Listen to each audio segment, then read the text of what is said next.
कैसे हो? चल रही है क्या भागदौड़ है? चलो एकदम नया टॉपिक पढ़ते हैं, करें शुरुआत। लगाओ हेडिंग आनुवंशिकता, जेनेटिक्स। वैसे कल थोड़ा सा परिचय पढ़ा था, टॉपिक आज पढ़ते हैं जेनेटिक्स,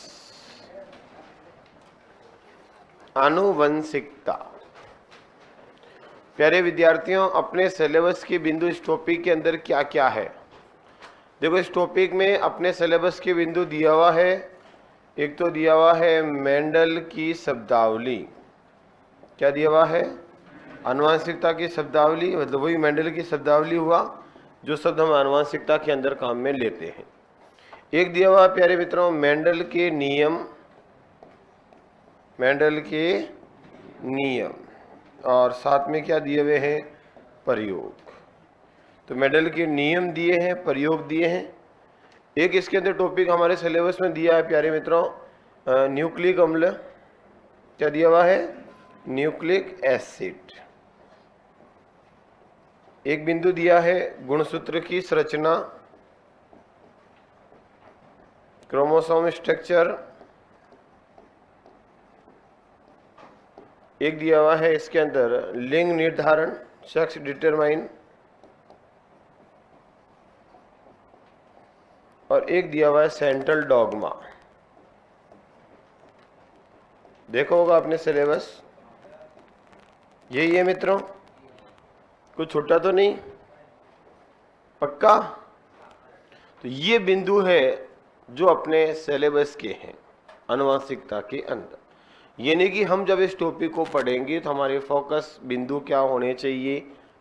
आनुवंशिकता की शब्दावली होनी चाहिए, मेंडल पूरा होना चाहिए 10th क्लास वाला, न्यूक्लिक एसिड पूरा, डीएनए आरएनए आपके दिमाग में होना चाहिए, गुणसूत्र का स्ट्रक्चर होना चाहिए, लिंग निर्धारण और सेंट्रल डॉगमा। बस इतने से टॉपिक आपके सिलेबस में। कि हमें पढ़ना क्या है? सबसे पहले टॉपिक शुरू करने से पहले टॉपिक का कौन सा प्रश्न एग्जाम में आ सकता है? वही आ सकता है जो अपने सिलेबस का बिंदु हो। तो सिलेबस के बिंदु क्या है? आनुवंशिकता तो बहुत लंबी चौड़ी है, अपने काम का क्या है? तो अपने काम के बिंदु ये मित्रों जो बोर्ड ने सिलेबस के अंदर दिए, तो इन्हीं को अपन पढ़ेंगे, फालतू बर्डन नहीं करेंगे। हाँ, इनको अच्छे से पढ़ लेंगे जो अपना सिलेबस है। तो करते हैं शुरुआत। कल मैंने कुछ बिंदु लिखाए थे। सबसे पहले याद करो वो पल जो बीते थे कल। याद है आनुवंशिकता शब्द किसने दिया था? आनुवंशिकता वर्ड किसने दिया मित्रों? जेनेटिक शब्द। तो आनुवंशिकता शब्द देने वाले वैज्ञानिक का नाम है विलियम बैटसन। क्या नाम है प्यारे मित्रों? तो बताओ आनुवंशिकता शब्द किसने दिया?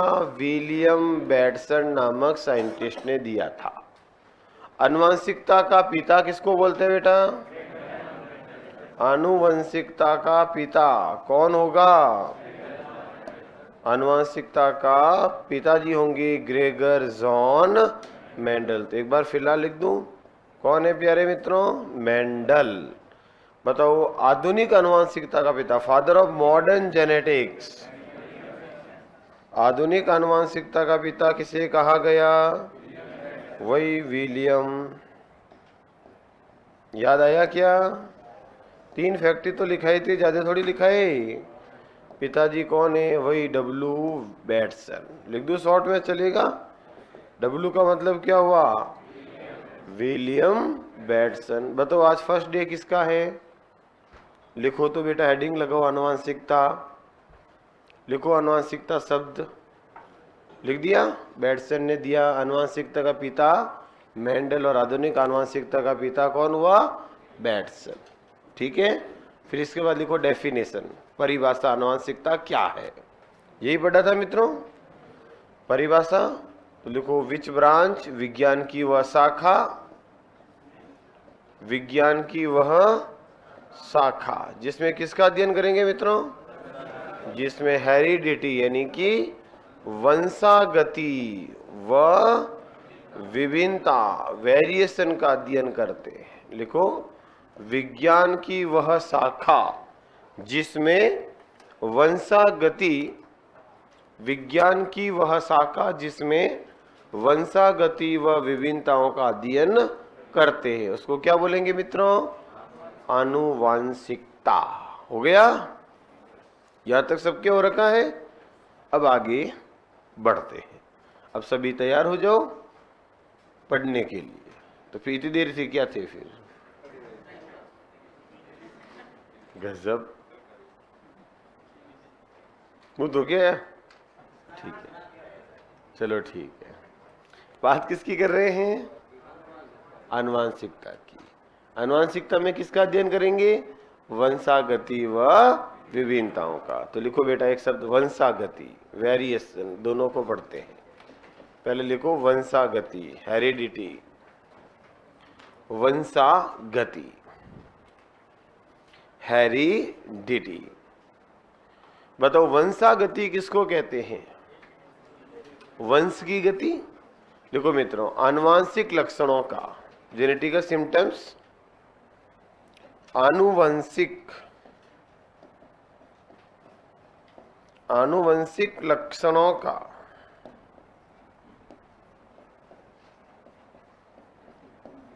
आनुवांशिक लक्षणों का एक पीढ़ी से अगली पीढ़ी में, एक पीढ़ी से अगली पीढ़ी में,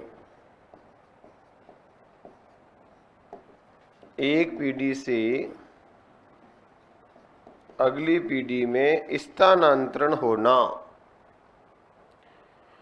एक पीढ़ी से अगली पीढ़ी में स्थानांतरित होना वंशागति कहलाता है।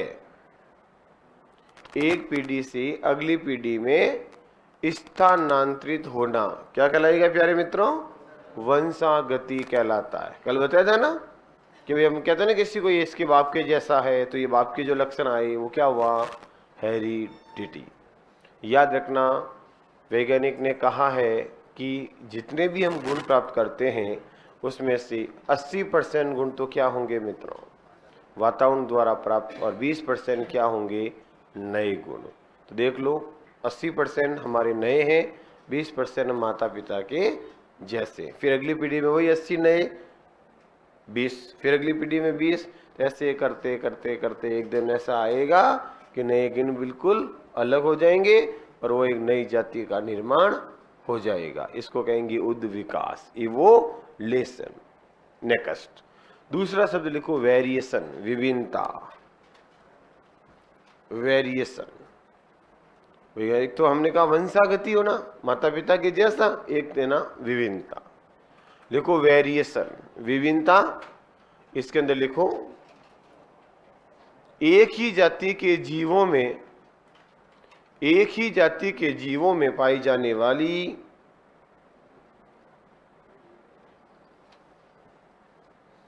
एक ही जाति के जीवों में पाई जाने वाली असमानताएं, एक ही जाति के जीवों में पाई जाने वाली असमानताएं,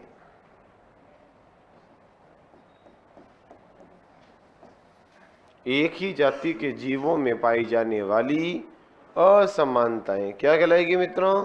विभिन्नताएं। देखो इधर, विभिन्नताएं कितने प्रकार की होती है? बताओ मित्रों, विभिन्नताएं कितने प्रकार की होगी? वेरिएशन 2 प्रकार की। कौन कौन सी रे? एक ये न एक वो, हो गई 2। विभिन्नताएं कितने प्रकार की होगी? 2 प्रकार की। अब अच्छे से बोर्ड पे देखो, पहले समझते हैं। बेटा विभिन्नता 2 प्रकार की होगी। कौन कौन सी? तो एक होगी मित्रों कायक विभिन्नताएं। कौन सी विभिन्नता होगी? कायक विभिन्नता, जिसको क्या बोलेंगे?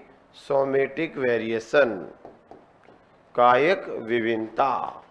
और दूसरी होगी प्यारे मित्रों जिसको हम बोलेंगे जननिक विभिन्नता। क्या नाम देंगे? जननिक, यानी कि जर्मिक वेरिएशन।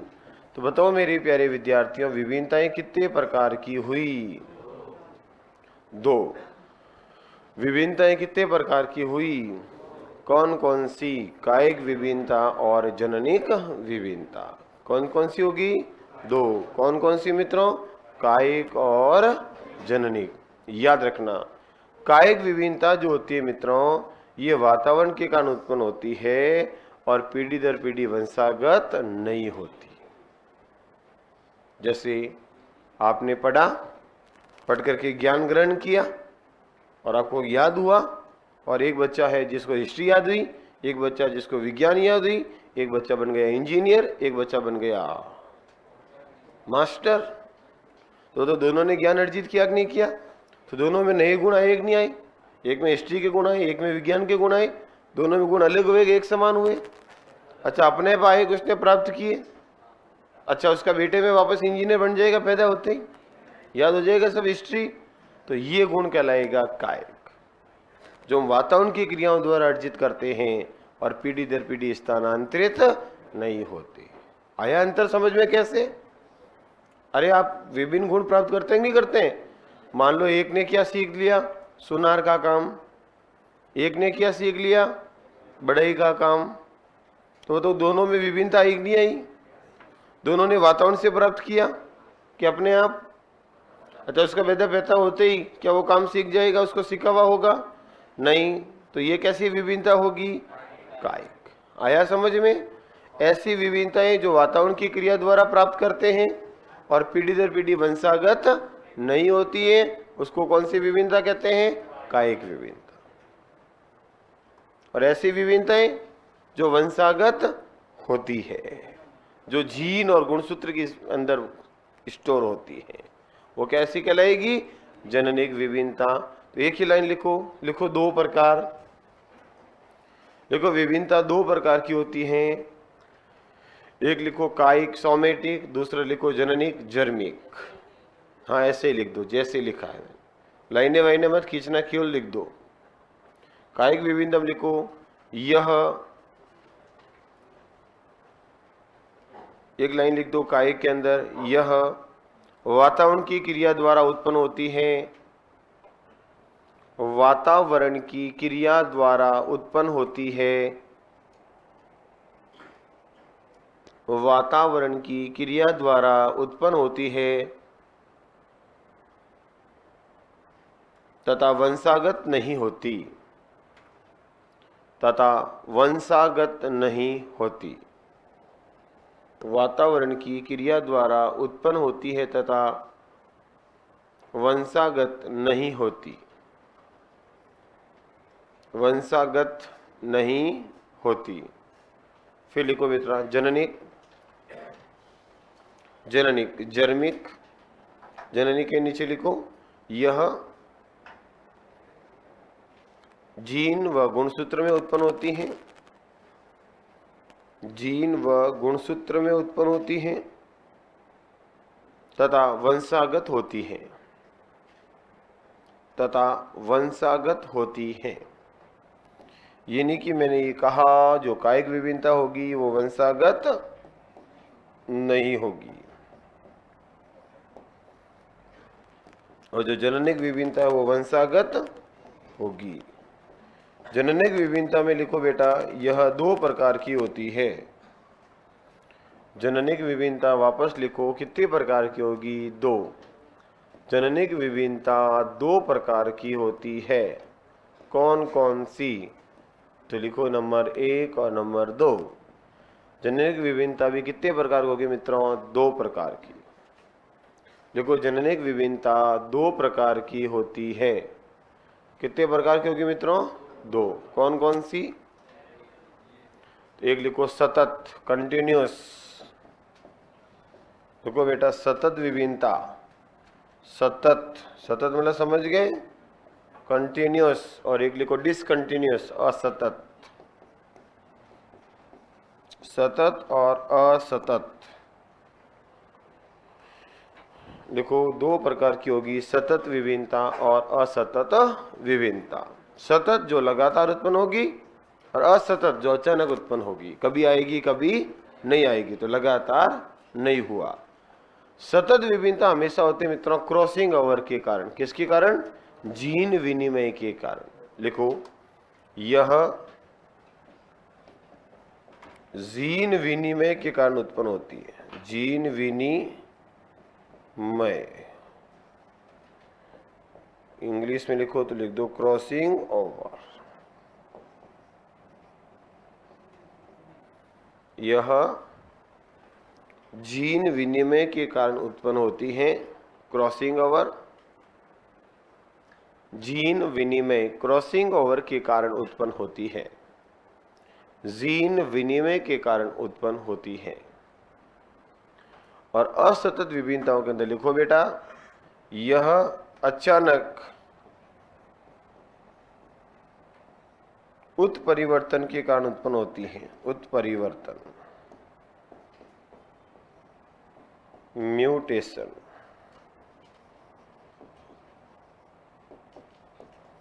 उत्परिवर्तन म्यूटेशन के कारण उत्पन्न होती है। तो वे विभिन्नताएं जो पीढ़ी दर पीढ़ी उत्पन्न होगी वो दो प्रकार की, एक लगातार हमेशा उत्पन्न होने वाली हो जाएगी जीन विनिमय। गुणसूत्र शुक्राणु का निर्माण होता है अंडाणु का, तो आधे गुण माँ बाप से आते हैं, आधे गुण पिता से, आधे गुणसूत्र माता से। उस दौरान कुछ आए कुछ छूटे, तो इस दौरान हमेशा विभिन्नता आती रहती है। तो वो तो कहलाएगी जो लगातार सदियों से आ रही है और आगे भी चलती रहेगी। और कभी कभी क्या होता है मित्रों, वातावरण की क्रिया के द्वारा मान लो कोई शरीर के अंदर गुणसूत्र की संख्या बदल गई, गुणसूत्र की संरचना बदल गई, जिसकी वजह से लाभदायी गुण आते हैं, तो पीढ़ी दर पीढ़ी स्थानांतरित होते हैं। अचानक आए नया गुण आया तो कहलाया असतत। और अगर इसकी वजह से रोग होता है तो जीव के साथ ही मृत्यु हो जाती है। उत्परिवर्तन मतलब समझिए, वापस बोलता हूं, म्यूटेशन क्या होता है? गुणसूत्र की संख्या या संरचना में परिवर्तन होना क्या कहलाता है? म्यूटेशन। जिसकी वजह से भी क्या आते हैं? नए गुण। याद करो, गुणसूत्र 47 हो गए, 46 हो गए, तो नए गुण आए कि नहीं आए? अब वो हानिकारक आए तो कहलाया रोग, और लाभदायक आए तो हो जाएगा नया गुण। और नया गुण होगा, लाभदायक होगा, तो आगे से आगे पीढ़ी दर पीढ़ी क्या होगा प्यारे मित्रों? वंशागत स्थानांतरित। तो प्यारे विद्यार्थियों, हम टॉपिक पढ़ रहे हैं आनुवांशिकता। आनुवांशिकता विज्ञान की एक शाखा है जिसके अंदर अपन वंशागति यानी कि माँ बाप के जैसा क्यों है, और वेरिएशन यानी कि माँ बाप से अलग क्यों है, इस प्रकार के गुणों का अध्ययन किया जाता है। आया समझ में? विज्ञान की शाखा जिसमें किसका अध्ययन करेंगे? वंशागति और विभिन्नता का। भाई माता पिता के गुण आगे से आगे क्यों जाते हैं और नए गुण क्यों आते हैं, तो ये तो विभिन्नता और वंशागति का अध्ययन करते हैं। वंशागति क्या होता है? माता पिता के लक्षणों का पीढ़ी दर पीढ़ी स्थानांतरित होना, यानी कि एक पीढ़ी से जेनेटिक सिम्टम्स अगली पीढ़ी के अंदर ट्रांसफर होते हैं। इस प्रक्रिया को नाम दिया जाता है वंशागति, हेरिडिटी। तो याद रखना बेटा, जेनेटिक्स विज्ञान की शाखा है जिसके अंदर अपन किसका अध्ययन करते हैं?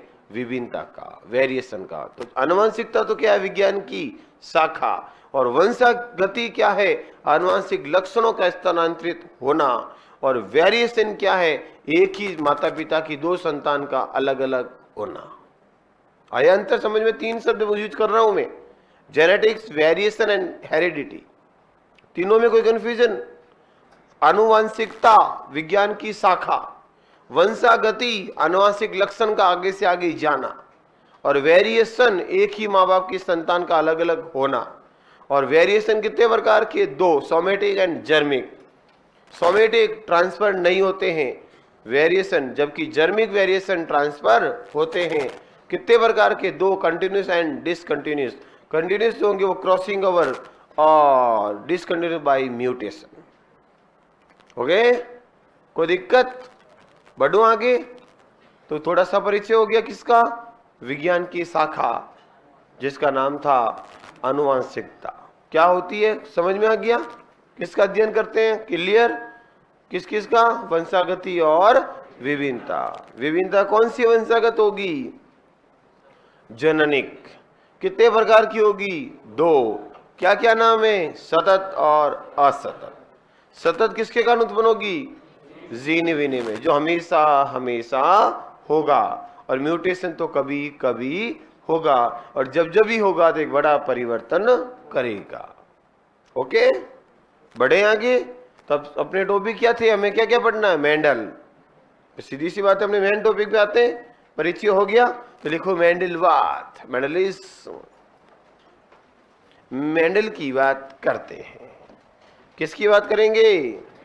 सही ढंग से बोलना, मेंडल। हाँ बस बस, इधर उधर नहीं, बस बस बस बेटा। कोशिश पूरी पूरी करना है। किस पर फोकस करना? पढ़ाई पर, मेंडल पर। कोशिश करो घर जाके वापस पढ़ने की जरूरत नहीं रहे, रिवीजन करें। तो सबसे पहले मेंडल का नाम क्या है?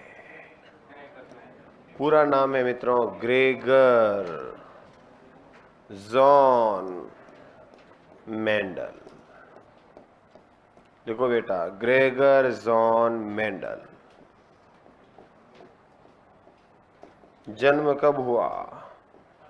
22 जुलाई 1822। लिखो 22 जुलाई 1822 है भाई। घर पे, कहाँ पे हुआ था? घर पे हुआ था। देश, ले भाई बता दूं, तूने पूछा तो। Austria, not Australia. प्रांत, हेज़ेनड्रॉप। गांव, सिलेसिया। ले बेटा, किसने पूछा था?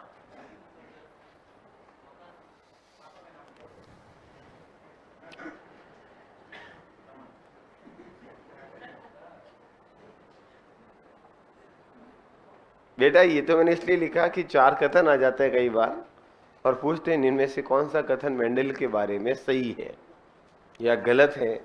वहां हमें मेंडल का थोड़ा सा परिचय आना चाहिए। अच्छा ना, मेंडल का जन्म सिलेसिया गांव में हुआ। अब ये कथन सही है या गलत? यार अगर ऐसा प्रश्न आता बेटा तो अच्छे अच्छे इस प्रश्न को फिर माथाफोड़ी करेंगे। सोचना पड़ेगा मेंडल का जन्म किस गांव में हुआ, या तो देश ही पता नहीं है। तो मैंने थोड़ा सा ढंग से बढ़ाने का प्रयास किया। तो बेटा नाम क्या है? Gregor John Mendel. जन्म कब हुआ? 22 जुलाई 1822 में। कहां पर हुआ?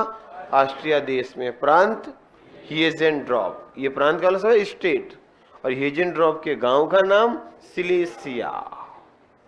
सिलेसिया गांव के अंदर हुआ था। क्या हुआ? सिलेसिया गांव, याद रखना। नेक्स्ट, मेंडल ने अपने प्रयोग कब प्रारंभ किए? प्रयोग किए थे बेटा 1857 से लेकर के 1865 तक इसने अपने प्रयोग किए थे। लेकिन प्रयोग करते करते आखिर निष्कर्ष पर कब पहुंचा? प्रयोग कब दिए? निष्कर्ष कब दिया? रिजल्ट कब आया? 1867 ईस्वी में। इधर देखो एक बार ढंग से, मेंडल ने अपने प्रयोग कब किए? 57 से लेकर 65 तक। प्रश्न की लैंग्वेज अच्छे से पढ़ना। मेंडल ने अपने प्रयोग कब किए? तो 1857 से लेकर जब रानी लक्ष्मीबाई जी ने अवतार लिया तब से लेकर के शुरू किया। 57 की क्रांति के तो है, याद करो वो पल जो पढ़े थे आपने 9, 10, 11, 12 के अंदर। निष्कर्ष, निष्कर्ष में समझ गए ना? क्या? रिजल्ट। प्रयोग कब उत्पन्न, प्रयोग किए और यहां रिजल्ट दिया। एक मिनट रुको जरा, मुझे पूरा लिखने दो, फिर अब लिख देना, कहीं नहीं जाना। वैसे भी इसने अपने प्रयोग किस पर किए? बस यही गलती की, सब मटर पढ़ के गए और मटर के अलावा किस पर किए? यही तो है एलडीसी, जहां एकदम सब वही पढ़ के जाता है। यहाँ पर ऐसा प्रश्न आता है जैसे सब पढ़ के जाते हैं, मेंडल का देश ऑस्ट्रिया। ऑस्ट्रिया, मेंडल का गांव कौन सा था? मजाक नहीं कर रहा हूं। हमें उन प्रश्नों को अलग करना है जो कोई नहीं करेगा, सब कर दे। मेंडल का नाम तो सब करेंगे, हमें अलग करना लोगों से ताकि टॉपर बनना। ध्यान रखना, मेंडल ने प्रयोग किया था पाइसम, ये सबको बता, कोई गलत नहीं करेगा बेटा, फिर मैं कहता हूं। और ये तो आ गया वापस, बार बार थोड़ी आएगा। पाइसम सटाइवम, जिसको बोलते हैं अपन उद्यान मटर। प्रश्न आया एलडीसी 2018, मेंडल ने मटर के अलावा अपने प्रयोग किस पर किए? मेंडल ने तो मटर के अलावा सबके मटर गटर हो गया, तो लिखना मेंडल ने मटर के अलावा अन्य पर किए थे। किस पर? हाइरेसियम या हीरेसियम पर। अब तो सब कहते हैं मेंडल ने हीरेसियम पर किया। पहले बताओ एग्जाम के आने बाद तो क्या मतलब है? पादप का नाम है हीरेसियम पादप, पकड़ के नहीं लाऊंगा मैं, याद रख लो। इस पर वो सफल नहीं हुआ, इसलिए उसने प्रयोग करके छोड़ दिया। सफलता मटर पर की, इसलिए हम सब मटर पर प्रारंभ इस पर किया था। फिर उसने कहा नहीं ये तो फर्जी है, इधर लाओ। तो हो गया ना प्रश्न, तो अपनी तैसी तैसी करी थी। तो ध्यान रखना, आगे बढ़ता हूं, वापस देखो। मेंडल ने प्रयोग कब किए? लिखो प्रयोग किए 1857 से 65। प्रयोग किए कब? 57 से 65 के बीच। फिर लिखो मेंडल ने निष्कर्ष दिए, रिजल्ट, परिणाम। मेंडल ने परिणाम दिया, पूछा जा सकता है ना, कब? 1867 ईस्वी में। किस पर किए? पाइसम सटाइवम या उद्यान मटर। मटर दो था, जंगली मटर और उद्यान मटर। ऑप्शन आ जाए कौन सा मटर? उद्यान मटर। वैज्ञानिक नाम आ जाए तो पाइसम सटाइवम। मटर के अलावा किस पर प्रयोग किए? हीरेसियम। कोई तकलीफ? बढ़ू आगे? रुक जाऊं? चलो रुका भाई हूं, कहां जाऊं? कब दिए अपने प्रयोग? कब दिए? 1867 में। कब किए और कब रिजल्ट दिए? तो किए और दिए में फर्क हो जाएगा, ध्यान रखना। अच्छा, कौन सी पत्रिका में दिए? पत्रिका जिस पर इन्होंने अपने रिजल्ट छापे थे 67 में, नेचर,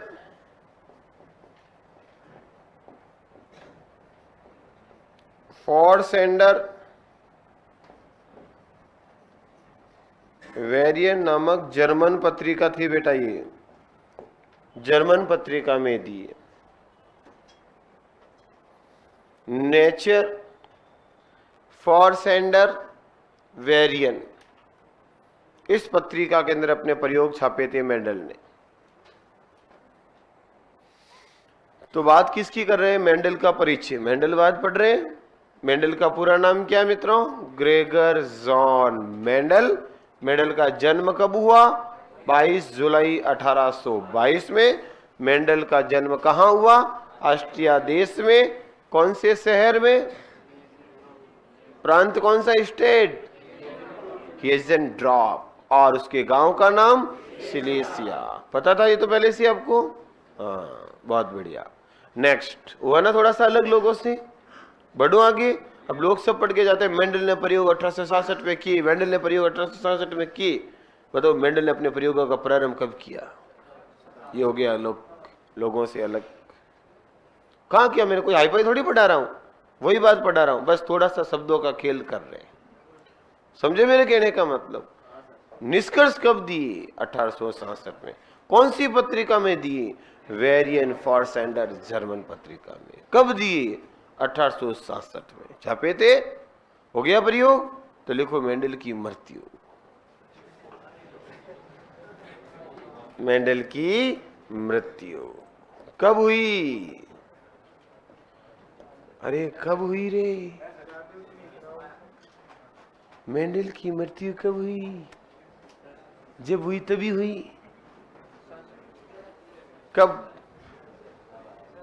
6। बताओ रे, कहाँ गए ले बड़े? हाँ बोलो, यू क्या कर रहे हो यार? पूरा यूनिवर्सिटी पढ़ के आए हो। 6 जनवरी 1884 के।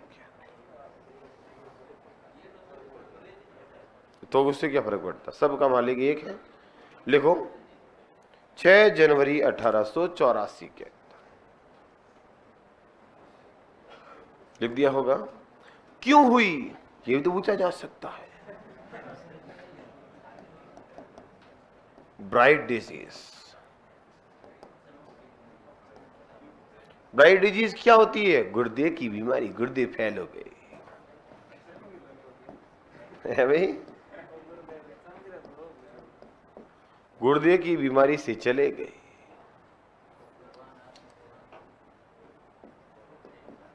कौन? मेंडल जी।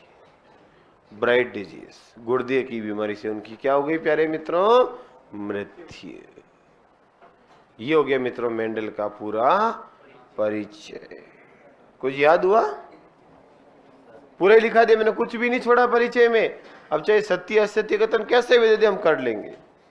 मित्रों एक बार प्रश्न आया था, निम्न में से सत्य कथन का चुनाव कीजिए। डोली भेड़ का निर्माण विल्मूट और उसके साथियों ने किया। डोली भेड़ की मृत्यु 5 जनवरी 13 फरवरी 1995 में हुई। डोली भेड़ जो सबसे पहला क्लोन है, ऐसे 4 ऑप्शन थे और फिर था कौन सा कथन सही है।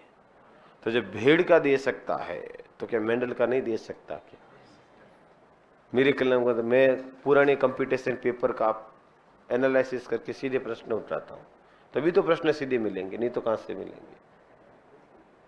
और थ्योरी बिल्कुल नहीं लिखाता हूं, आपके सामने पड़ी, देखो थ्योरी कहाँ है, लेकिन मैटर पूरा है। ध्यान रखना, आनुवंशिकता शब्द किसने दिया था? William Bateson. आनुवंशिकता का पिता कौन है? मेंडल। अच्छे से पढ़ के चले जाना, सिंगल प्रश्न भी नहीं मिलेगा बाहर। और अगर तुमसे प्रश्न नहीं हुआ तो दुनिया की कोई ताकत नहीं कर सकती जो एलडीसी का एग्जाम दे रही है, ये भी बता दूं। इतना पढ़ा दूंगा कि तुमसे प्रश्न होगा, बाकी से नहीं हो, और तुमसे नहीं हुआ तो किसी से नहीं होगा। कई बार बहुत बड़े बड़े आउट ऑफ सिलेबस दे देना ढंग के, तो तुमसे नहीं हुआ तो और किसी से होगा ही नहीं, इतना मैं पढ़ा दूंगा। तो सिलेक्शन नहीं रुकेगा, मेरे कहने का मतलब ये है। इतना पढ़ा दिया कि पहली बात तो जाएगा ही नहीं, कोशिश मेरी पूरी है। तो याद भी होगा साथ साथ। आनुवंशिकता शब्द किसने दिया? बैटसन ने। पिता कौन है मित्रों? मेंडल। हो गए 2 शब्द याद। किसका अध्ययन करते हैं? वंशागति और विभिन्नता, ये भी याद हो गया। वंशागति क्या होता है? आगे से आगे जाना। वेरिएशन क्या होता है? मुंडा थोबड़ा अलग अलग होना। अब सब इतने बैठे, सबका चेहरा एक जैसा है क्या? अब सब में क्या है? That is variation. वेरिएशन जो अपने माँ बाप के कारण होती है और नए गुणों के कारण होती है। हो गया 2 प्रकार, कायिक और वंशागति। वंशागति कितनी होगी? 2 प्रकार की, सतत और असतत। बढ़े आगे, हमने बात की मेंडल। जन्म कब हुआ मित्रों? 22 जुलाई 1822 में। कहा हुआ? ऑस्ट्रिया देश के हियजेनड्रॉप शहर के सिलेसिया गांव। याद रह जाएगा? कोई तकलीफ? बढ़ो आगे। नेक्स्ट, मेंडल ने अपने प्रयोग किस पर किए? पाइसम सटाइवम पर। मटर, कौन सा मटर? उद्यान मटर। मटर के अलावा किस पर किए? यूरेशियम पादप पर। अपने प्रयोगों का छापा किस पर दिया? किस में छपवाए? Naturforschender Verein, German भाषा की पत्रिका में। याद हो जाएगा? कोई दिक्कत? बढ़ो आगे। नेक्स्ट, मेंडल की मृत्यु कब हुई मित्रों? 6 जनवरी 1884 के अंदर। गुर्दे की बीमारी, ब्राइट डिजीज, गुर्दे फेल होने से आखिर वो चला गया। मेंडल पेशे से पादरी था मित्रों। जहां मेंडल का नाम लिखा ना, ब्रैकेट लिख दो, पादरी साहब थे। अजय मेंडल पेशे से एक व्यवसायिक था, नहीं, पादरी था। लिखो, मेंडल के नाम के पास लिख दो ये पादरी था, या यह भी लिख दो बोले व्यवसाय से क्या था? ये पादरी, पादरी था। पादरी क्या होते हैं? धर्मगुरु। चर्च के अंदर धर्मगुरु होते हैं ना ईसाइयों के, तो धर्मगुरु था मित्रों ये। और धर्मगुरु जी के बैठे बैठे मन में विचार आया, ये माँ बाप के जैसा क्यों है, ये माँ बाप के जैसा क्यों नहीं है, और प्रयोग शुरू कर दिया। नेक्स्ट, बढ़े आगे। मेंडल ने अपने प्रयोग के लिए किसको चुना? मटर के पौधे को। क्यों मटर के पौधे को क्यों चुना? इसके 2-3 कारण थे बेटा। एक तो कारण ये था कि मटर के पौधे का जीवन काल कम होता, ताकि कम समय में ज्यादा से ज्यादा पीढ़ियों का अध्ययन किया जा सके। अब मटर का पौधे 100 साल का है और खुद ही 80 साल का है, तो फिर पीढ़ियों का अध्ययन कैसे होगा? आया समझ मेरे कहने का? पहला पॉइंट। दूसरा, मटर के पौधे का आकार छोटा होता है तो कम जगह पर आसानी से उगाया जा सकता है। एक बगीचे में उगा दिया अपने 2 कारण। तीसरा, मटर के पौधे पर एक से ज्यादा लक्षणों की उपस्थिति, ताकि अधिक से अधिक लक्षणों की एक साथ वंशागति का अध्ययन किया जा सके। इन कारणों से मेंडल द्वारा मटर के पौधे को चुना गया। तो लिखो अगला बिंदु, मेंडल द्वारा मटर के पौधे को चुनने का कारण। लिखो साहब, मेंडल द्वारा मटर के पौधे को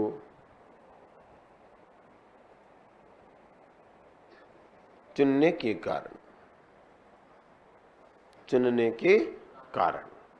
3 कारण लिख दो, मैंने बोले ही आपके, लिख दो, मन से याद हो गया ना? चलो मैं बोल देता हूं। लिखो पहला, नंबर 1, पहला कारण लिखो बेटा, मटर के पौधे का जीवन काल कम होने के कारण। मटर के पौधे का जीवन काल कम होने के कारण कम समय में मटर के पौधे का जीवन काल कम होने के कारण कम समय में कई पीढ़ियों का अध्ययन किया जा सके। कम समय में मटर के पौधे का जीवन काल कम होने के कारण कम समय में कई पीढ़ियों का अध्ययन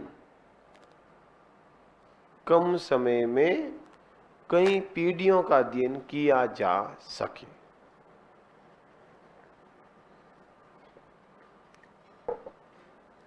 कम समय में कई पीढ़ियों का अध्ययन किया जा सके, लिख दिया होगा।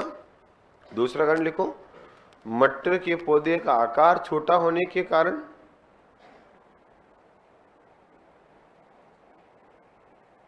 मटर के पौधे का आकार छोटा होने के कारण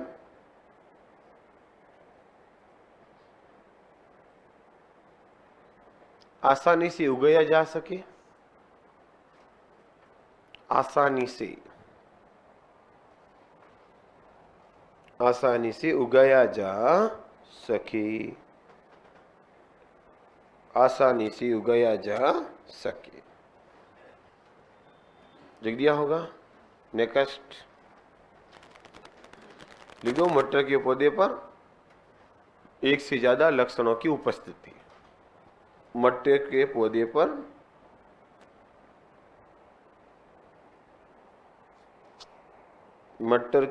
पर एक से ज्यादा लक्षणों की उपस्थिति। एक से ज्यादा लक्षणों की क्या होगी मित्रों? उपस्थिति। ये गुण होंगे मित्रों किसके? मेंडल द्वारा मटर के पौधे को चुनने के। कोई दिक्कत इसमें? याद हुआ कुछ मित्रों? बढ़ू आगे भले, कोई तकलीफ? तो लिखो, मटर के पौधे पर कितने लक्षण थे? देखो, मटर के पौधे पर 7 विपर्यासी लक्षणों का चुनाव। कितने लक्षण थे? 7 ऑब्जेक्ट सिम्टम्स, विपर्यासी लक्षण। मटर के पौधे पर 7 विपर्यासी लक्षण पाए गए। विपर्यासी, एक दूसरे के विपरीत, ऑब्जेक्ट। 100 बखियान 1 लिखिया। लिख, मटर के पौधे पर 7 जोड़े में तो थे वो, एक दूसरे के क्या थे मित्रों? विपर्यासी लक्षण। रिलक्षण 2 प्रकार से बांटा बेटा, प्रभावी और अप्रभावी। तो देखो इधर बोर्ड पे देखना आराम से, कोई दिक्कत आए तो मेरे से पूछना, नहीं आए तो समझना। यहां तो कोई तकलीफ? बेटा उसने एक लक्षण लिया जिसमें हम कहा तने की लंबाई। कौन सा लक्षण लिया बेटा? एक लक्षण लिया उसने तने की लंबाई। दिख रहा है पीछे? दिख रहा है क्या? मैंने क्या लिखा? दिख रहा है? सही है? तो इधर देखना, पहले 7 के 7 लक्षणों को याद करूंगा और अगर याद हो जाते तो लिखना, नहीं तो लिखा हुआ भी काम का नहीं है। क्योंकि प्रश्न ऐसे आएगा, निम्न में से कौन सा लक्षण मेंडल ने अपने प्रयोग में नहीं चुना? तो कितने लक्षण चुने थे? पूरे 7, जिसको अपने रखना है 7। कौन कौन है? तने की लंबाई, दूसरा पुष्प की स्थिति, पुष्प की स्थिति, तीसरा पुष्प का रंग,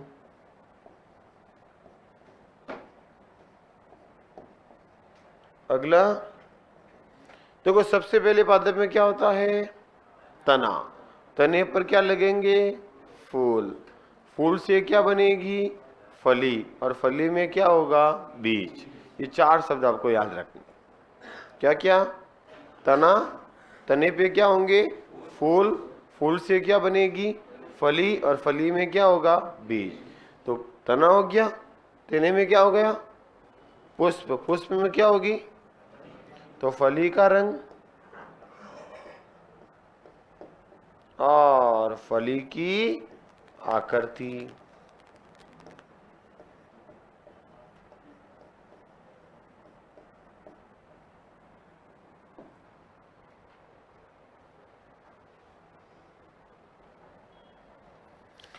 फिर अगला होगा बेटा, फली में क्या बनेगा? तो बीज का रंग, बीज का नहीं, बीज का आकार करते हैं, बीज का आकार। और बीज के ऊपर कवर होगा, उसको बोलेंगे बीज पत्र। बीज पत्र का रंग। बताओ कितने लक्षण लिए? अब 7 को याद करने का प्रयास करते हैं। सबसे पहले पादप में क्या होगा जब भी बोएंगे तब? तना। तना होगा कि नहीं होगा? तने पर क्या लगेंगे? पुष्प। पुष्प पे क्या होंगे? फली। और फली में क्या होंगे? बीज। पहले बताओ ये 4 शब्द याद हुए क्या? एक क्या होता है? तना। तने पे क्या लगेंगे? पुष्प। पुष्प पे क्या होंगे? फली। और फली में क्या होंगे? बीज। याद हो गया? तो पहला हो गया तना, तने की लंबाई, भाई पौधा बोना है या छोटा, देखेंगे तने के आधार पर। तो एक हो गया तने की लंबाई। तने से क्या बनेंगे? पुष्प। तो पुष्प कैसे लगे? शीर्ष पर या बीच में? अक्षीय या कक्षस्थ? एक्सियल या एक्सियल मतलब अक्षीय, अक्ष पर, कक्ष पर। तीसरा हो गया पुष्प का रंग। पुष्प कैसे है? बैंगनी है या सफेद? 2 ही कलर थे ना? अरे भाई 2 सिर्फ लक्षण लिए थे।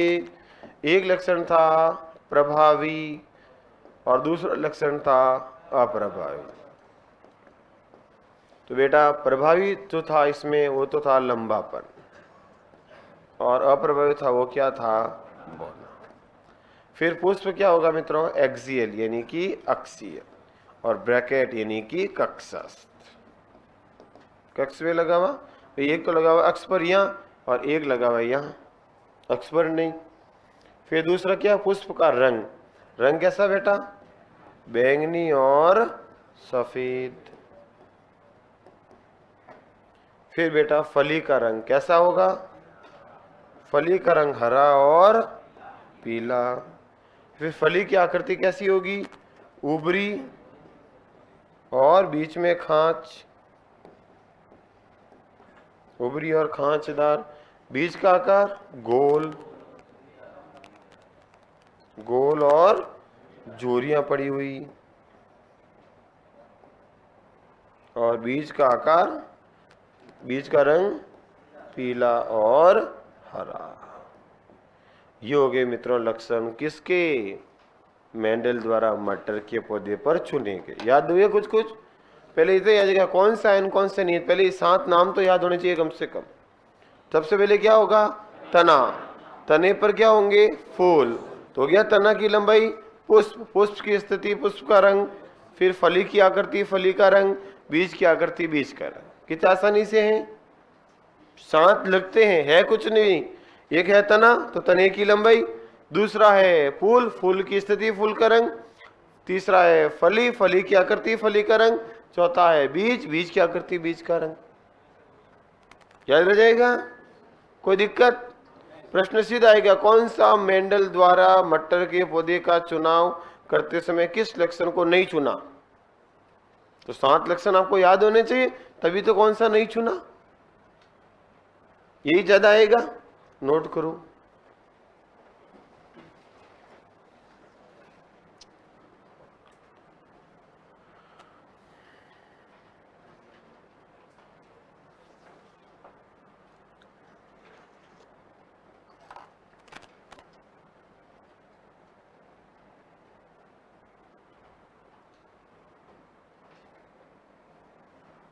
ये हो गया आपका मेंडल का परिचय।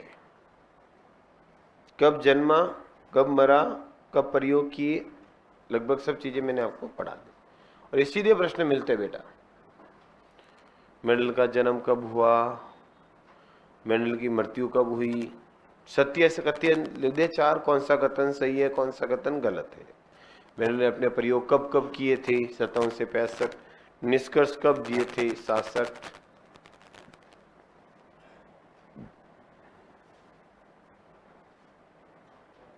हुआ कुछ व्यवस्थित मैटर? याद भी हुआ साथ में?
बढ़ो आगे।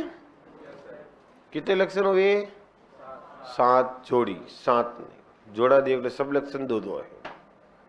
नेक्स्ट, बीज का रंग उल्टा कहां रखा? हाँ तो प्रभावी पीला ही तो है, तभी तो लिखा है हरा अप्रभावी है बीज का रंग, इसीलिए लिखा है।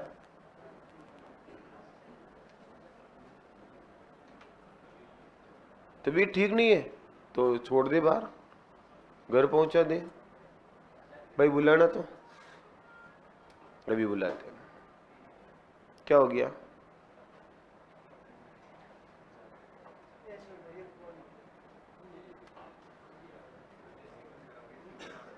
ओके ओके, बात हो गई ना? हाँ बेटा, प्रभावी मतलब बेटा जैसे अभी आगे समझाऊंगा, थोड़ा सा रुकना पड़ेगा यार, जैसे प्रयोग से समझ में आएगा। कैसे प्रयोग से समझ आएगा बेटा, थोड़ा सा रुकना पड़ेगा इसके लिए।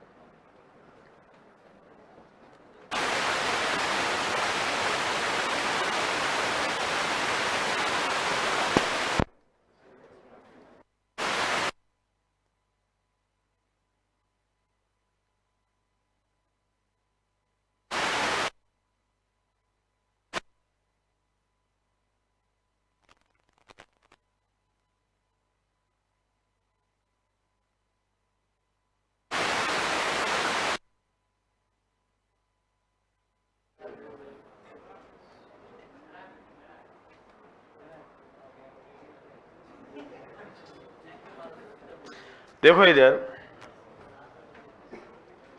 और ध्यान रखना मैं लेस भी नहीं रखता हूं, खोलने की जरूरत नहीं पड़ेगी। लेस फ्री है, लेस है।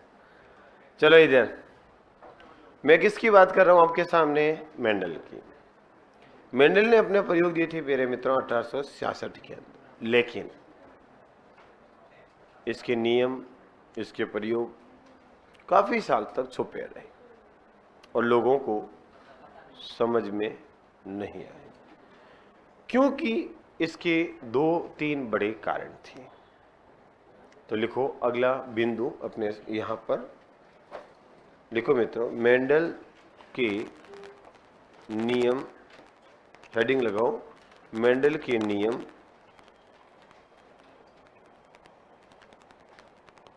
का पुनः प्रकाशन। मेंडल के नियम का पुनः प्रकाशन, ये हो गया आपका हेडिंग, पुनः प्रकाशन। प्रश्न ऐसा भी आ जाए, बताओ मेंडल के नियम कितनी बार प्रकाशित हुए? तो आंसर क्या होगा? 2। वो तो मैंने अब लिखा दिया ना पुनः, इसके लिए आप समझ में आ गया। एक बार तो हुआ था कब? 1866 में। किस में हुए थे मित्रों? नेचर फॉर्सेंडर वेरियन जर्मन पत्रिका में। तो एक बार तो मेंडल ने खुद ने किए। और प्यारे मित्रों, मेंडल के नियम, इधर अच्छे से देखना, मेंडल के नियम का प्रकाशन की बात कर रहे हैं। मेंडल नियम, और इस नियमों का अपन क्या पढ़ रहे हैं प्यारे मित्रों? प्रकाशन, नियम का प्रकाशन। और बेटा इनका प्रकाशन सबसे पहले मेंडल ने प्रकाशन कब किए? 1866। फर्स्ट प्रकाशन कब हुआ प्यारे मित्रों? 1866 में मेंडल ने किए थे जर्मन पत्रिका के अंदर। और दोबारा प्रकाशन हुआ था मित्रों 1900 ईस्वी में। कब हुआ? 19 के अंदर हुआ ना, 1900 ईस्वी के अंदर। यानी कि कितने वर्ष तक मेंडल के नियम छुपे रहे? 34 वर्ष तक। यही सीधा प्रश्न आ जाए, मेंडल के नियम कितने वर्ष तक छुपे रहे? 34 वर्ष। तो फर्स्ट प्रकाशन कब हुआ? कब हुआ मित्रों? 1866 में। सेकंड प्रकाशन या पुनः प्रकाशन कब हुआ? 1900 ईस्वी में। फर्स्ट प्रकाशन किसने किया? मेंडल ने। किसने किया? मेंडल ने। किसमें किया? नेचर फॉर सेंडर, लिखे हुए नहीं तो वेरियन जर्मन भाषा में लिखी गई पत्रिका। और पुनः प्रकाशन किसने किया? Call Correns. किसने किया बेटा? Call Correns. दूसरा वैज्ञानिक ह्यूगो डी ब्रिज। और तीसरा नाम वॉन सेरमॉक। इन 3 वैज्ञानिकों ने किया था, जिसमें से कॉरेंस ने अपने प्रयोग किस पर किए थे? मक्का पर। ह्यूगो डी ब्रिज ने किस पर किए थे? प्रिमरोज पर। और सेरमॉक ने किस पर किए थे? पुष्पीय पादप पर। अच्छा, मेंडल के नियमों का प्रकाशन कितनी बार हुआ प्यारे मित्रों? 2 बार हुआ। कब कब? 1867 और 1900 ईस्वी। फर्स्ट कब हुआ? 1866। किसने किया? मेंडल ने। किसमें किया? नेचर फॉर सेंडर पत्रिका जर्मन भाषा किया। सेकेंड बार कब हुआ? 1900 में। कब हुआ प्यारे मित्रों? 1900 ईस्वी में। किसने किया? Call Correns, Hugo de bridge और वैन सेरमॉक। कौन सी पत्रिका में? तो याद रखना, इन्होंने किया था फ्लोरा नामक पत्रिका। कौन सी पत्रिका में किया बेटा? फ्लोरा में। इसलिए इन तीनों को कहा जाता है नव मेंडलवादी वैज्ञानिक। तो नव मेंडलवादी वैज्ञानिक किसको कहते हैं? अब ढंग से सुनना, इस पूरी प्रक्रिया को मैं अच्छे से बोल करके समझाता हूं। फैक्ट तो मैंने आपके सामने लिख दिए जो प्रश्न बनते हैं। मेंडल ने अपने नियमों का प्रकाशन प्यारे मित्रों 1866 के अंदर, जब उसकी रिसर्च पूरी हुई, उसने अपने रिसर्च निकाले तो दिए थे नेचर फॉर सेंडर नामक एक जर्मन पत्रिका के। लेकिन मित्रों वो नियम उस समय लोगों को समझ में नहीं आए। इसके 2-3 बड़े कारण माने जाते हैं। पहला कारण, मेंडल ने जिस अखबार के अंदर, जिस पत्रिका के अंदर इन नियमों का प्रकाशन किया था, वह पत्रिका ज्यादा फेमस या प्रचलित नहीं थी। शाम को एक संध्याकालीन अखबार आता, आपको किसी को पता हो तो, हमें नहीं पता, हम कब पढ़े, उसमें क्या न्यूज आई, ऐसे अखबार के अंदर छाप दिया जो ज्यादा लोगों के बीच नहीं थी, तो जिससे लोगों तक नहीं पहुंच सकी। पहला कारण। दूसरा प्यारे मित्रों, मेंडल ने प्रयोग दिए थे 1866 में। ठीक उससे पहले 1865 के आसपास, 67 और 65 के बीच, चार्ल्स डार्विन की पुस्तक आई थी, जाति की उत्पत्ति, ओरिजिन ऑफ स्पीसीज नामक पुस्तक लिखी थी चार्ल्स डार्विन ने। और पुस्तक थी जाति कैसे आई, जीव कैसे बना, जाति का निर्माण कैसे हुआ। तो लोगों का ध्यान ज्यादा आकर्षित और चर्चा का विषय थी वो पुस्तक, इसलिए लोग उस पर ज्यादा, बड़े बड़े वैज्ञानिक उस रिसर्च पर ज्यादा आकर्षित थे। मेंडल के नियमों पर लोगों का ध्यान नहीं गया। 2 बड़े कारण। तीसरा बड़ा कारण प्यारे मित्रों, मेंडल के नियम गणितीय रूप से उस समय के हिसाब से, 1866 के समय के हिसाब से गणित के रूप से बहुत ज्यादा एडवांस थे। 1:2:1:9:3:3:1 1:2:1:2:1:1:9:3:3 क्या है ये अनुपात ही पता नहीं था, तो ये अनुपातों का योग कैसे करें। आया मेरे कहने का मतलब, इतना लोगों को गणितीय ज्ञान नहीं था, इसलिए लोगों को मेंडल के नियम किसी ने प्रयास भी किया तो उसको समझ में नहीं आई। इसलिए मेंडल के नियम कितने वर्ष तक छुपे रहे, कोई ध्यान नहीं दिया, वो अखबार चला गया कचरे के अंदर। और 34 वर्ष बाद भला हो किसका मित्रों, कॉल कॉरेंस का, ह्यूगो डी ब्रिज का और वॉन सेर्वो का, इन्होंने मेंडल के नियमों को पढ़ा, समझा, जांचा, प्रयोग किए और फिर तीनों ने मिलकर के इनका पुनः प्रकाशन करवाया 1900 ईस्वी के अंदर फ्लोरा नामक पत्रिका में, और लोगों को समझाया, लोगों के बीच आया। तो मित्रों आज हम जो मेंडल के नियम पढ़ रहे हैं वो किसकी देन है, Hugo de bridge, call Correns और वॉन सेर्वो की।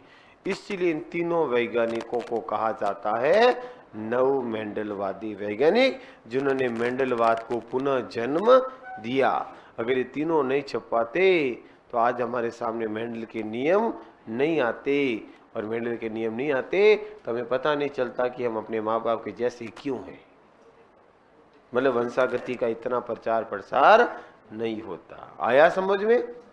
प्रश्न भी समझ में आ गए? तो बताओ प्रश्न क्या बन सकते हैं। मेंडल के नियम का प्रथम प्रकाशन, निष्कर्ष का प्रकाशन कब हुआ? 67 में। किसने किया? किसमें किया? नेचर फॉर्स एंडर जर्मन पत्रिका में। पुनः प्रकाशन कब हुआ? 1900 में। तो कितने वर्ष तक छुपे रहे? सीधे प्रश्न पूछे, मेंडल के नियम कितने वर्ष तक छुपे रहे? पुनः प्रकाशन किसने किया? Call Correns, Hugo de bridge और वैन सेर्वो ने। इसलिए इनको तीनों को कहा जाता है नव मेंडलवादी वैज्ञानिक। कोई दिक्कत? आया बेटा समझ में? लिखा दूं? तो लिखो। देखो, मेंडल ने अपने नियमों का प्रकाशन, मेंडल ने अपने नियमों का प्रकाशन 1866 ईस्वी में, 1866 ईस्वी में Naturforschender Verein, Naturforschender Verein नामक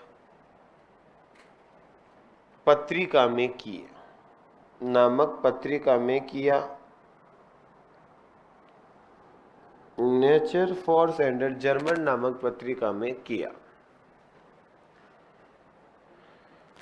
लेकिन यह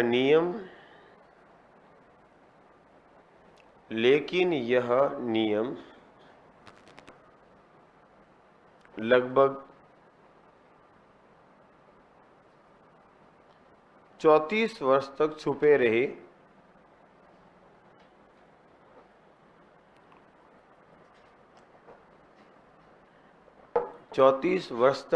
रहे। जिसके निम्न कारण माने जाते हैं। लगभग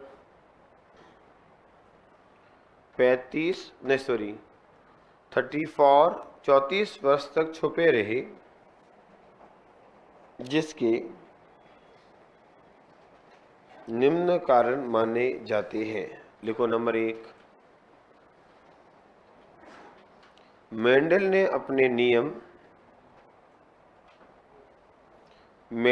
अपने नियम जिस पत्रिका में प्रकाशित किए थे, मेंडल ने अपने नियम जिस पत्रिका में प्रकाशित किए थे, जिस पत्रिका में प्रकाशित किए थे वह जिस पत्रिका में प्रकाशित किए थे वह ज्यादा प्रचलित नहीं थी, वह ज्यादा प्रचलित नहीं थी, ज्यादा प्रचलित नहीं थी। दूसरा बिंदु,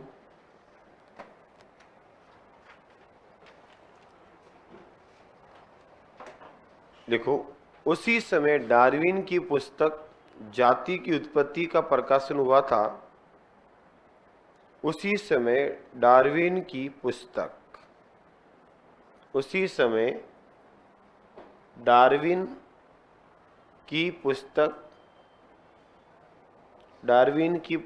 जाति की उत्पत्ति, उसी समय डार्विन की पुस्तक जाति की उत्पत्ति का प्रकाशन हुआ था।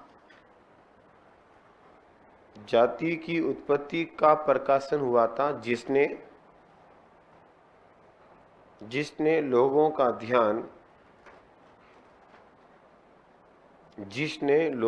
ध्यान ज्यादा आकर्षित किया था। लोगों का ध्यान ज्यादा आकर्षित किया था। दूसरा लिखो मित्रों, मतलब तीसरा कारण, उस समय के हिसाब से मेंडल के नियम जो चल रहा था वो, उस समय के हिसाब से मेंडल के नियम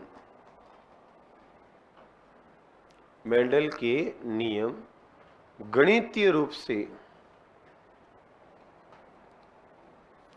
उस समय के हिसाब से मेंडल के नियम गणितीय रूप से काफी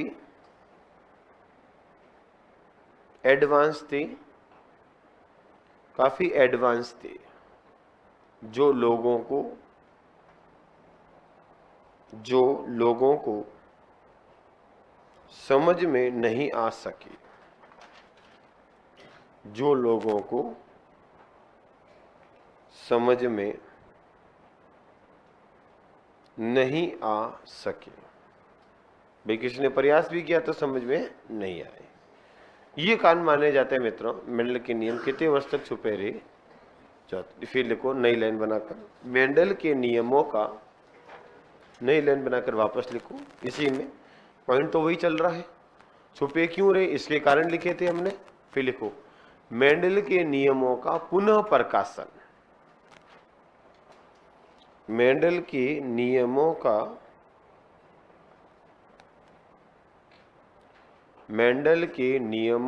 पुनः प्रकाशन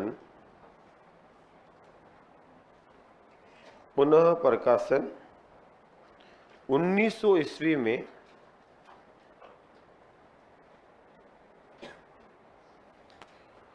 मेंडल के नियमों का पुनः प्रकाशन 1900 ईस्वी में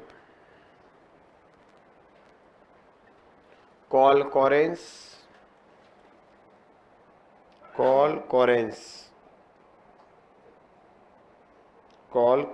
ब्रैकेट में लिखना, मक्का पर प्रयोग किए थे। कभी आ जाए ना, कोरेंस ने अपने प्रयोग किस पर किए? मक्का पर।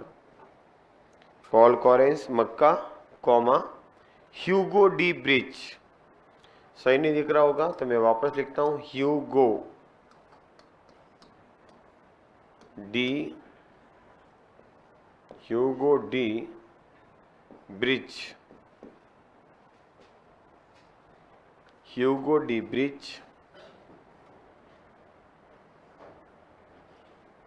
ब्रैकेट लिख दो, इसका पादप प्रिमरोज, ह्यूगो डी ब्रिज और वॉन सेरमॉक, पुष्पीय पादप, फ्लोरिंग प्लांट। वॉन सेरमॉक, वॉन सेरमॉक पुष्पीय पादप है मित्रों, वॉन सेरमॉक। तो आपने क्या लिखा था, पहली लाइन बताओ। मेंडल के नियमों का पुनः प्रकाशन सन 1900 ईस्वी में call Correns, Hugo de bridge तथा वॉन सेरमॉक ने फ्लोरा नामक पत्रिका में किया। फ्लोरा, फ्लोरा नामक पत्रिका में किया, फ्लोरा नामक पत्रिका में किया। इस कारण फ्लोरा नामक पत्रिका में किया, इस कारण इन तीनों वैज्ञानिकों को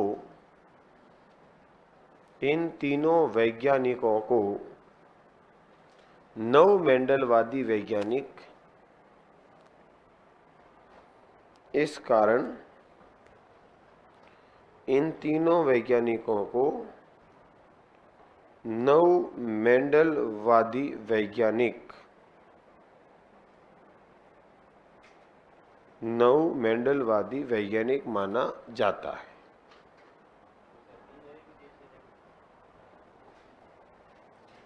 क्या बोला? अलग अलग थे। नेक्स्ट बढ़े आगे। ये हो गया मित्रों आपका न्यू मेंडलिज्म, नव मेंडलवादी कौन है, तो आपको नाम पूछ सकता है, इससे ज्यादा नहीं।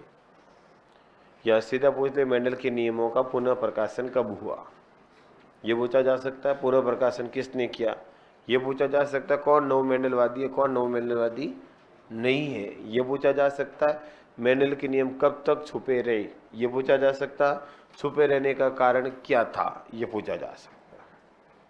बढ़े आगे, लिखो मेंडल के नियम, या देखो मेंडल की शब्दावली।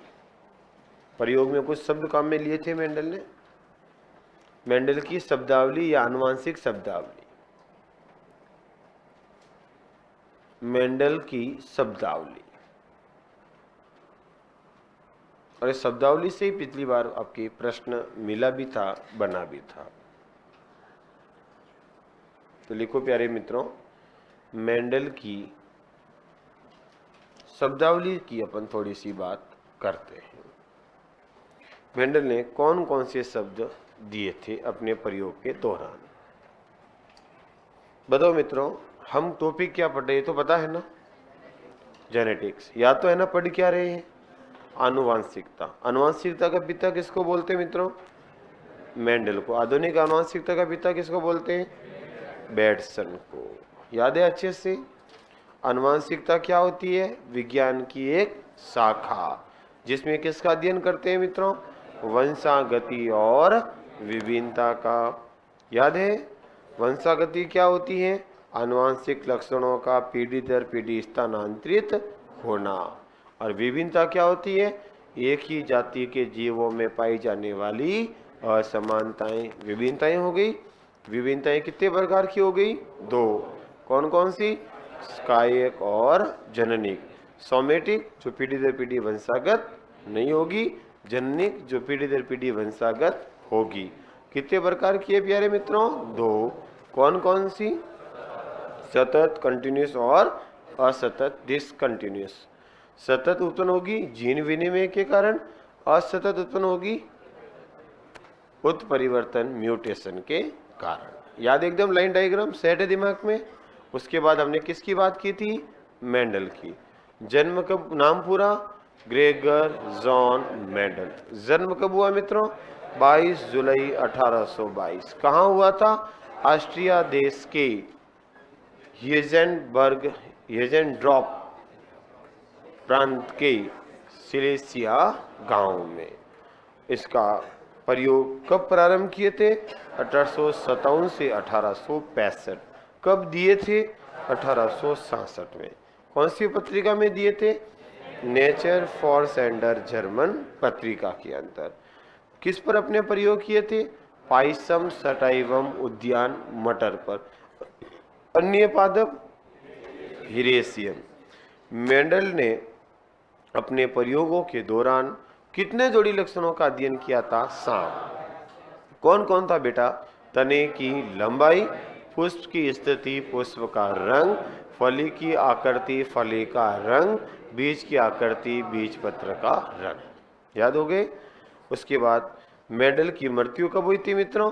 6 जनवरी 1884 में गुर्दे की बीमारी के वजह से। हाँ, ब्राइट डिजीज, गुर्दे की बीमारी तो है। उसके बाद अपन आगे बढ़े। मेंडल के नियम जो थे मित्रों वो कितने वर्ष तक छुपे रहे? 34। प्रथम प्रकाशन कब हुआ? 1900 में। द्वितीय प्रकाशन कब हुआ? तो प्रथम कब हुआ? 67 में। तो कितने साल तक छुपे रह गए? 34। पुनः प्रकाशन किसने किया? Call Correns, Hugo de bridge और वॉन सेरमॉन। किसमें किए मित्रों? किसमें किए? फ्लोरा नामक पत्रिका में। इसलिए इन तीनों वैज्ञानिकों को क्या नाम दिया गया? नव मेंडलवादी। कोई दिक्कत? याद भी हो गया जितना पढ़ा अब तक? आराम से व्यवस्थित। बढ़ो आगे तो लिखो क्या? सुनो, समझो, परखो, फिर लिखो। चलो तो बेटा मेंडल की शब्दावली पहले मैं आपको अच्छे से समझाने का प्रयास करूंगा, याद कराऊंगा, फिर लिखाऊंगा। तो अच्छे से बोर्ड पे देखना। मेंडल की शब्दावली। बेटा प्रश्न सीधे सीधे आए थे पिछली बार तो सिलेबस में से, और इस बार भी सीधे आएंगे। याद रखना सिलेबस को तो फॉलो करना ही पड़ेगा। मेंडल की शब्दावली मतलब कौन कौन सी मेंडल ने आनुवंशिकता के अंदर अपने शब्द टर्म्स का प्रयोग किया, यही हुआ। तो पहले मैं टर्म्स लिखता हूं, फिर मैं टर्म्स समझाता हूं। बेटा इन्होंने जो शब्द काम में लिए थे उसमें एक शब्द का नाम था, सबसे पहले मैं लिखता हूं, रुक मेरे बेटा सब्र करो। सबसे पहले लिखेंगे लक्षण प्रारूप। क्या शब्द था? लक्षण प्रारूप, जिसको इंग्लिश में क्या बोलते हैं? फिनोटाइप। लिख दो हिंदी में, बोली फिनोटाइप। दूसरा जो काम में लिया बेटा वो था, चलो लक्षण प्रारूप बाद में देखेंगे। सबसे पहले शुरुआत कारक से करते हैं। कारक से कर दूं? कारक या कारक से भी पहले एक विधि और उसने काम में ली थी, जिसको बोलते हैं, कारक से पहले भी उसने काम में लिया था एक शब्द विपुंसन, इमस्क्यूलेशन। विपुंसन एक शब्द लिया था उसने, बैगिंग, थैलीकरण। फिर एक शब्द काम में लिया था लक्षण प्रारूप, फिनोटाइप। फिर काम में लिया था जीनोटाइप। क्या बोलते हैं अपन? जीन प्रारूप। फिर अगला शब्द था मित्रों वो था, कितने हो गए? 3 हो गए, 4, 5वां हो गया कारक, फैक्टर। क्या काम में लिया बेटा? फैक्टर। फिर अगला शब्द था वो था समयुग्मसी। क्या था? समयुग्मसी, होमोजाइगस। फिर अगला शब्द था मित्रों विषमयुग्मसी।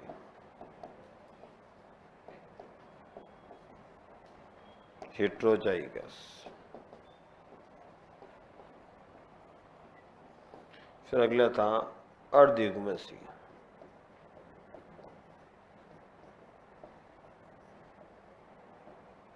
हेमीजाइगस।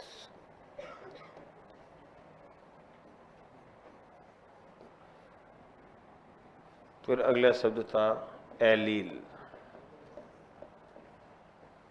चलो यहां तक पहले एक बार पढ़ते हैं, फिर देखेंगे वापस। इधर हम बात करेंगे मेंडल की शब्दावली की। उसने अपने प्रयोगों के दौरान कुछ शब्दों का प्रयोग किया था, उन शब्दों को समझते हैं, फिर आगे बढ़ते हैं।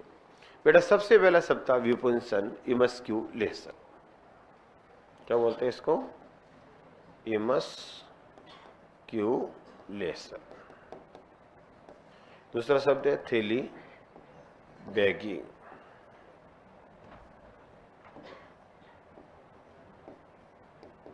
बैगिंग लक्षण स्वरूप यानी कि फिनोटाइप और जीनोटाइप,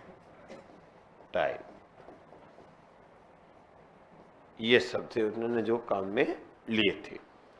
अच्छे से समझना बेटा। आपने कभी फूल देखा? फूल देखा क्या कभी? जैसे मान लो ये एक फूल है,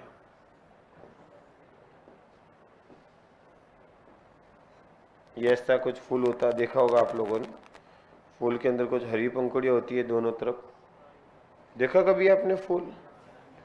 ये हरी पंखुड़ियां हो गई दोनों तरफ, चाहे कोई भी फूल देख लो आप, उसके बाहर हरी पंखुड़ियां होगी जिसको चारों तरफ से घेरे रहेगी, और फिर रंगीन पंखुड़ियां होगी। कनेर का पुष्प देखा होगा, उसके अंदर बीच में यहाँ से आपको कुछ तंतु निकले हुए मिलेंगे इस तरह के। ये मित्रों एक पुष्प होता है, फूल होता है, चाहे कोई भी ले लो। पुष्प के अंदर प्यारे मित्रों ये होता है आपका थैलेमस, जिसको बोलते हैं पुष्पासन, पुष्प का आसन, पुष्पासन होगा। ये होते हैं मित्रों बाह्य दल, कोरोला, कैलिक्स, एपिकैलिक्स, सुने होंगे नाम आपने। ये हो जाएंगे मित्रों दल, सेपल, पेटल, ये कह दो सेपल और पेटल। फिर ये हो जाएगा बेटा पुंकेसर।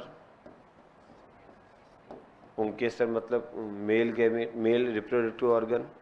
स्टेमन, स्टिग्मा, सुने? ओवरी, अंडाशय, सुने हुए नाम होंगे ना आपके। ये पुंकेसर है बेटा, जो क्या होता है? नर जनन अंग। और बेटा इन सबको मैं हटा दूं, पंखुड़ियों को धीरे धीरे, इन पंखुड़ियों में छुपा हुआ यहाँ पर एक संरचना होगी, वो यहाँ से ऐसे निकली हुई होगी और आगे कुछ इस तरह की होगी, स्टिग्मा, स्टाइल और ओवरी, यानी कि ये हो जाएगा जायांग, या हम कह सकते हैं पुंकेसर। इसको क्या बोलते हैं? स्त्री केसर। इसमें ये भाग हो गएगा वर्तिकाग्र, अग्रशिरा, ये होगा वर्तिका, और ये हो जाएगा ओवरी, अंडाशय। यानी कि ये पुष्प के अंदर नर जनन अंग और मादा जनन अंग पाए जाते हैं। यानी कि पादप का जो लैंगिक ऑर्गन होता है मित्रों, वो होता है फ्लावर, पुष्प होता है जनन अंग, सेक्स ऑर्गन। ध्यान रखना मित्रों, रिप्रोडक्शन ऑर्गन कौन सा होगा? सेक्स विभागी होंगे।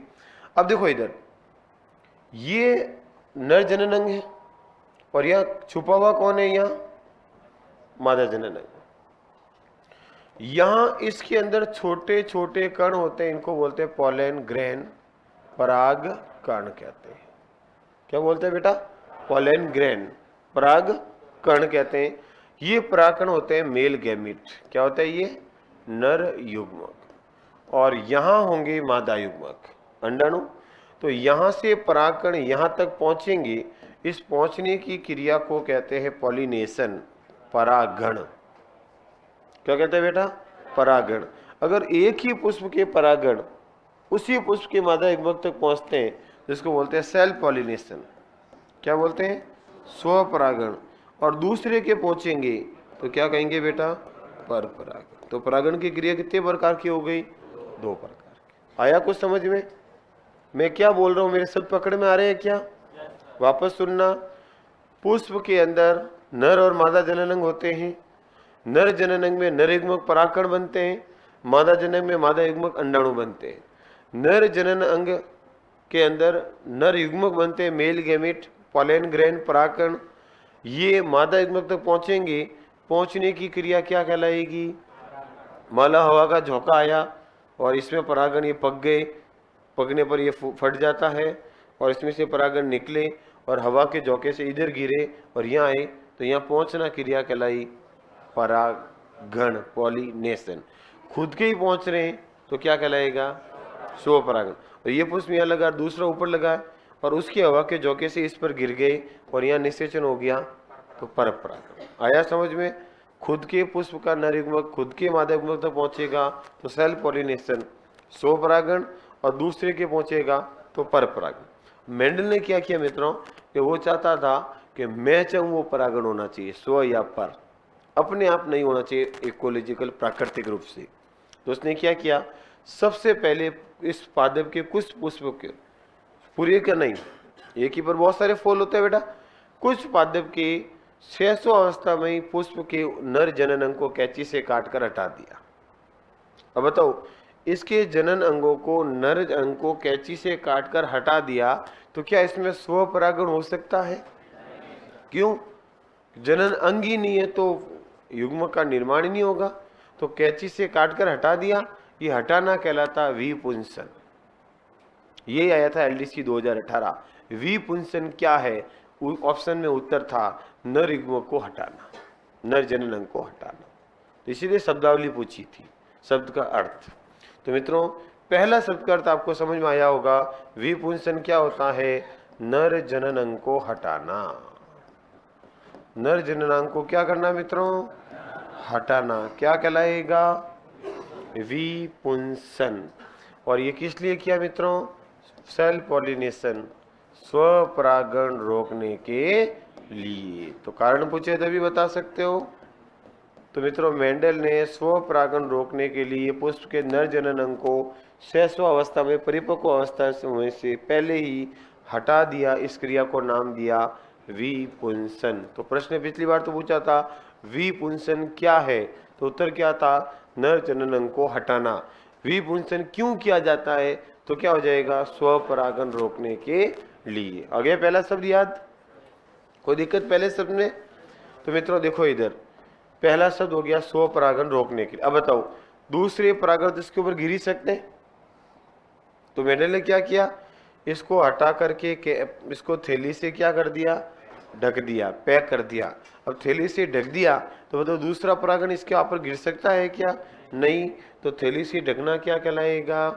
थैलीकरण। पुष्प को पर परागण रोकने के लिए कौन सी क्रिया मित्रों? पर परागण रोकना के लिए क्या करना? थैली से ढकना। थैली से ढकना क्या कहलाया? क्या कहलाया? थैलीकरण। तो बताओ कितने हुए?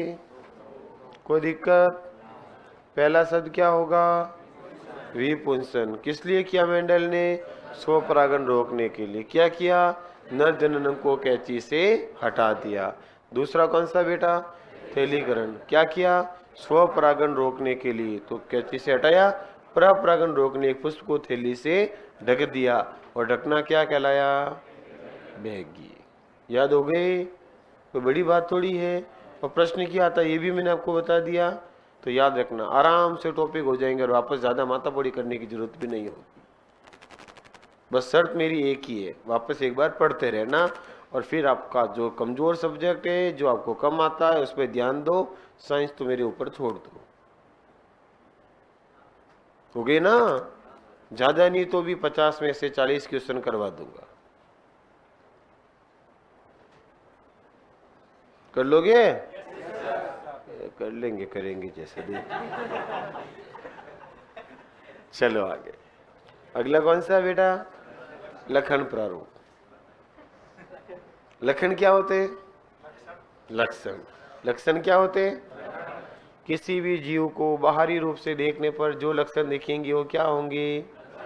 बाहर से देखा बोना है, लंबा है, छोटा है, काला है, धोला है, पीला है, गोरा है, कैसा आकार है। आकारिकी लक्षण जो होते हैं बेटा, उसको क्या कहते हैं? मॉर्फोलॉजिकल आकारिकी जो लक्षण होंगे किसी भी जीव के, आकार, आकृति, रंग, रूप, इसको कहते हैं लक्षण प्रारूप। तो इसके लक्षण ठीक है, दिखे तो ठीक ही दे रहा, बाकी देखो किस्मत है। लक्षण अभी अंदर से कैसा है हमें क्या पता, इसके जीन कैसे हैं? जीन प्रारूप। सजीव के अंदर पाए जाने वाले जीनों का संगठन, जीन कंपोनेंट्स, कौन सा जीन, कैसा जीन, क्या जीन, ये क्या कहलाएगा? जीन प्रारूप।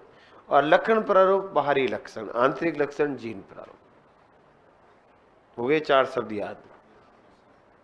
हो गए पक्का? पहला शब्द क्या है? क्या होता? विपुंसन। पुष्प को नर जनन अंग को कैंची से काटकर हटा देना। किसके लिए बेटा? स्वपरागण की। लक्षण प्रारूप थैलीकरण, पर परागण रोकने के लिए पुष्प को थैली से ढकना। फिर लक्षण प्रारूप किसी भी सजीव के बाहरी आकारी की लक्षण, और जीन प्रारूप किसी भी सजीव में पाए जाने वाले जीनों का संगठन। के जीन कितने हैं, क्या है, पूरे जीनों का संगठन क्या कहला देगा? जीन प्रारूप। हो गए 4 शब्द। कोई दिक्कत चारों में? बढ़ो आगे। नेकाश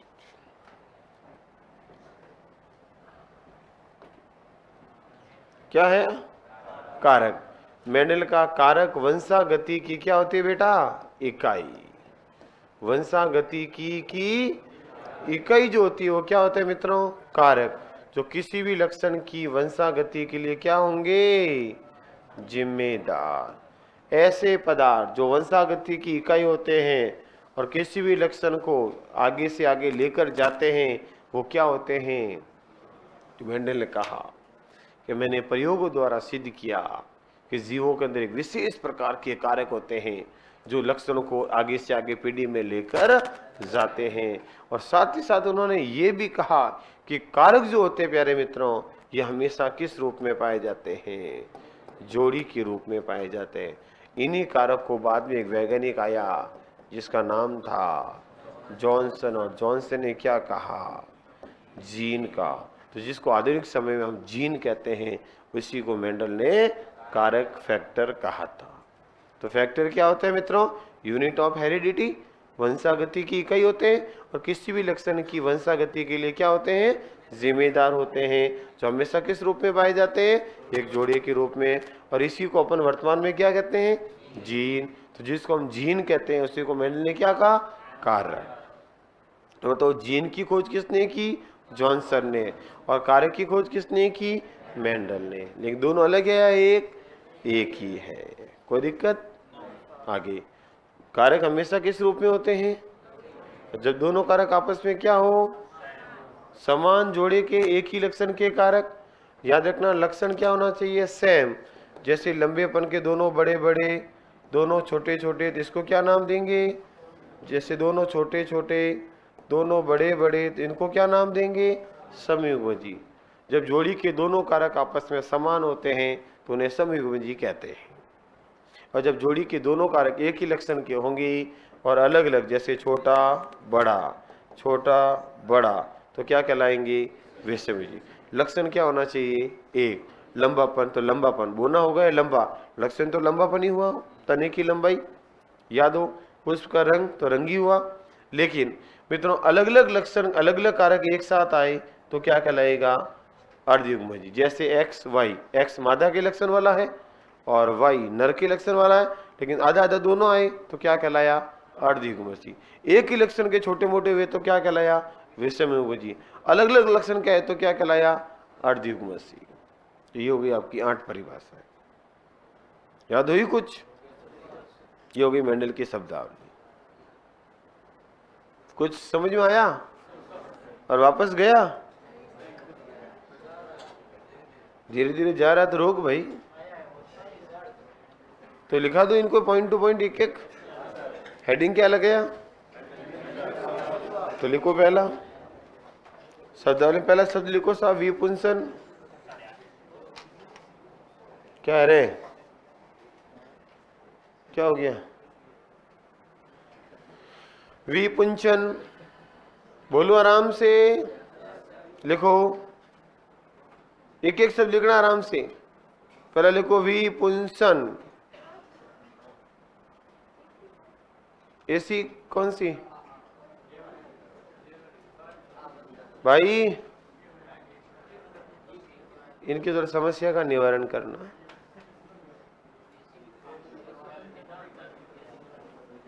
ओके, अब हो जाएगा, अब क्यों टाइम खराब करना। देखो मैंने आज टॉपिक लगभग काफी खींच लिया है, सिलेबस के बिंदु खींच लिया, परसों तक कल यही पूरा करा दूंगा।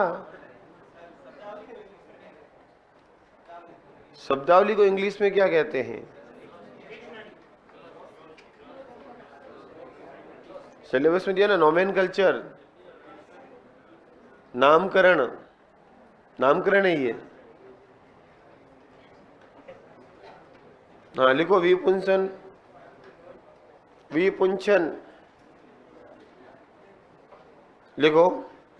मेंडल द्वारा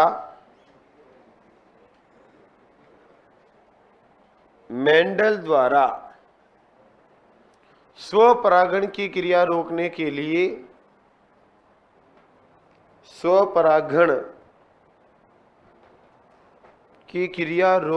लिए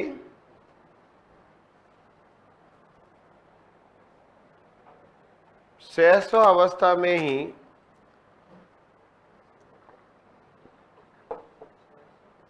मेंडल द्वारा स्वपरागण की क्रिया रोकने के लिए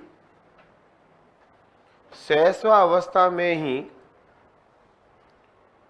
नर जनन अंग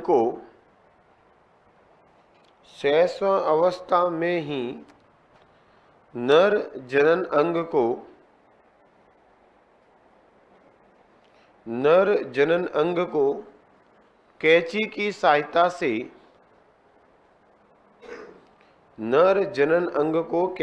सहायता से काटकर हटा देना। नर जनन अंग को कैंची की सहायता से काटकर हटा देना क्या कहलाएगा मित्रों? विपुंसन।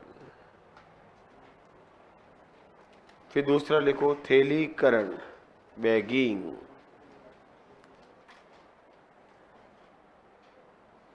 दूसरा लिखो बैगिंग, थैलीकरण।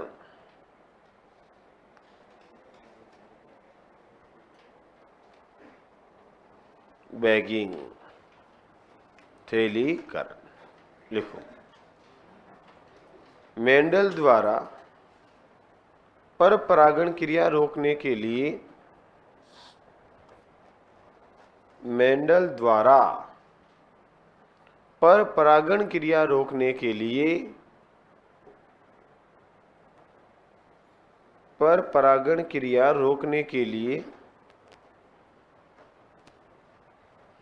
पुष्प को थैली से ढक देना। पुष्प को थैली से ढक देना। पुष्प को थैली से ढक देना क्या कहलाएगा? थैलीकरण कहलाता है। नेक्स्ट, लक्षण प्रारूप लिखो। लक्षण प्रारूप, लक्षण प्रारूप, फिनोटाइप। ये भी जरूर लिखना, फिनोटाइप हिंदी में लिख देते हैं। फिनोटाइप क्या होगा? फिनोटाइप लिखो। किसी भी सजीव में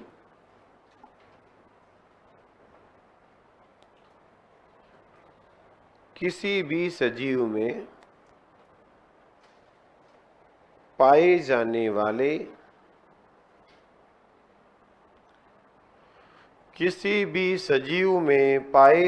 वाले बाहरी आकारिकी लक्षण। किसी भी सजीव में पाए जाने वाले बाहरी आकारिकी लक्षण, बाहर के आकार के लक्षण, रंग रूप, बाहरी आकारिकी लक्षण यानी कि मॉर्फोलॉजिकल कैरेक्टर। इंग्लिश में क्या बोलते हैं? Morphological character. बाहरी आकारिकी लक्षण लक्षण प्रारूप कहलाते हैं। बाहरी आकारिकी लक्षण लक्षण प्रारूप कहलाते हैं। अगला लिखो बेटा, जीन प्रारूप। जीन प्रारूप, जीन प्रारूप, जीनोटाइप। किसी भी सजीव में पाए जाने वाला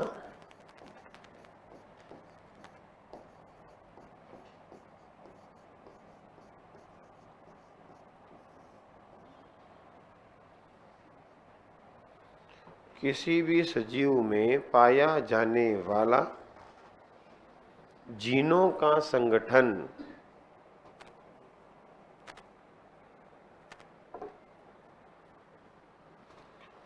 किसी भी सजीव में पाया जाने वाला जीनों का संगठन जीन प्रारूप कहलाता है।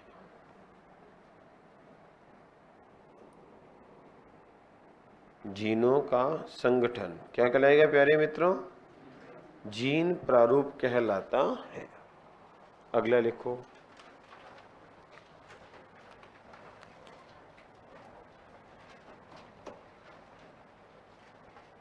कारक, फैक्टर। कारक, कारक को क्या कहते हैं अपन? फैक्टर। किसको कहते हैं फैक्टर? कारक को। तो लिखो, मेंडल के अनुसार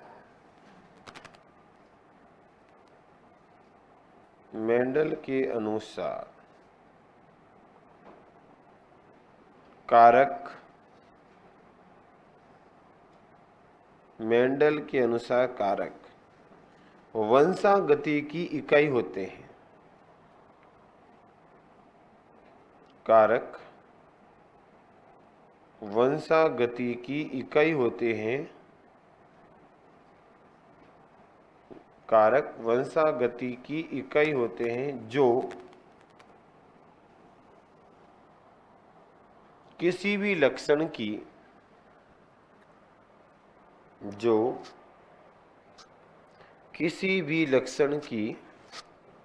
वंशागति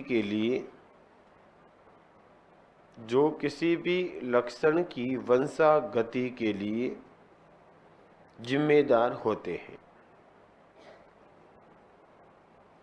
किसी भी लक्षण की वंशागति के लिए जिम्मेदार होते हैं। नेक्स्ट, इसी में लिखो, कारक सदैव एक जोड़े में पाए जाते हैं। कारक सदैव जोड़े में पाए जाते हैं। कारक सदैव जोड़े में पाए जाते हैं। कारक कभी अकेला नहीं होगा बेटा, जोड़े के रूप में होगा। लिखो, नोट।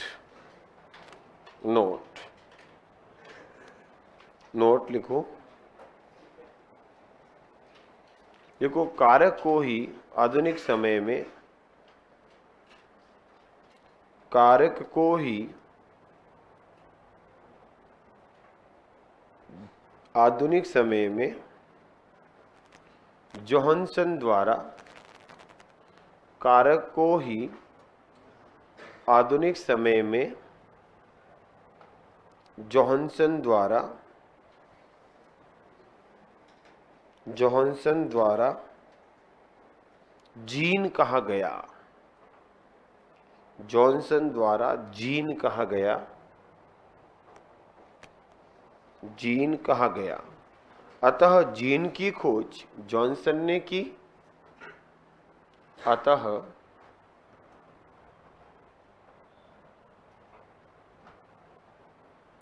अतः जीन की खोज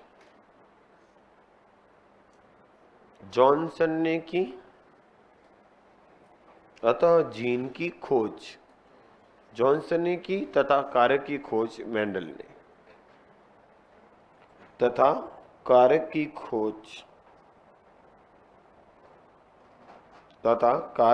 खोज मेंडल ने।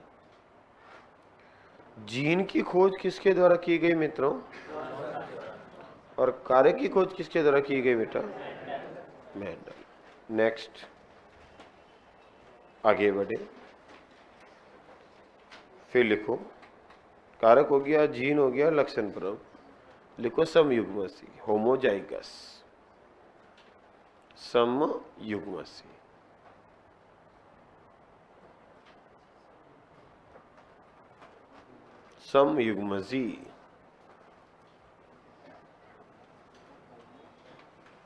समयुग्मसी।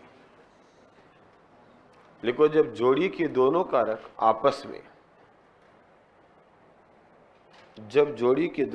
आपस में एक समान होते हैं।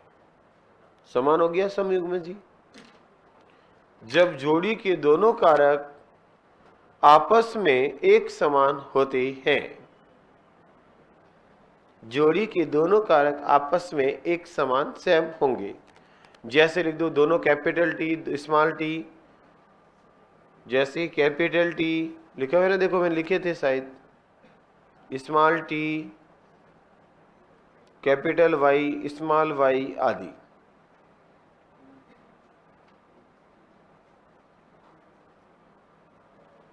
दोनों कैपिटल दोनों स्मॉल क्या कहलाएंगे मित्रों? क्या कहलाएंगे? समयुग्मसी। अगला लिखो विषम युग्मसी।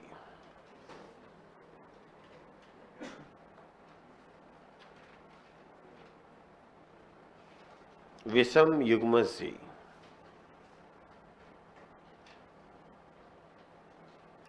जब जोड़ी के दोनों कारक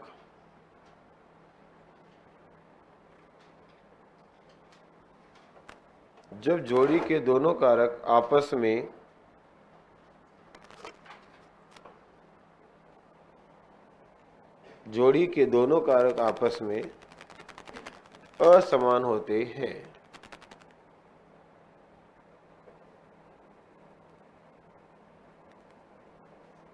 असमान होते हैं क्योंकि जैसे एक कैपिटल एक स्मॉल।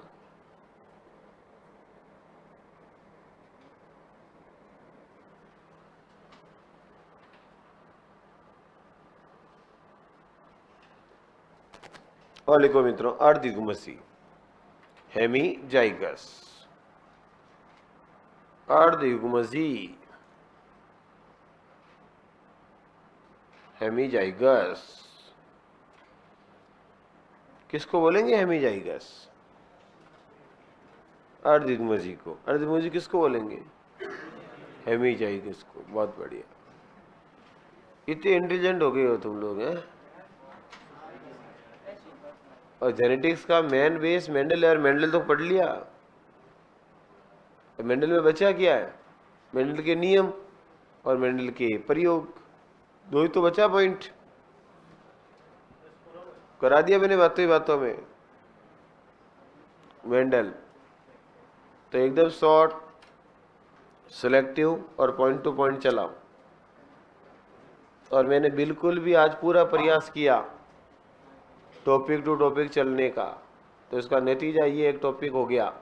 कल पढ़ लेंगे मेंडल के नियम, और बनती कोशिश आधा नियम तो आज ही कर लेंगे।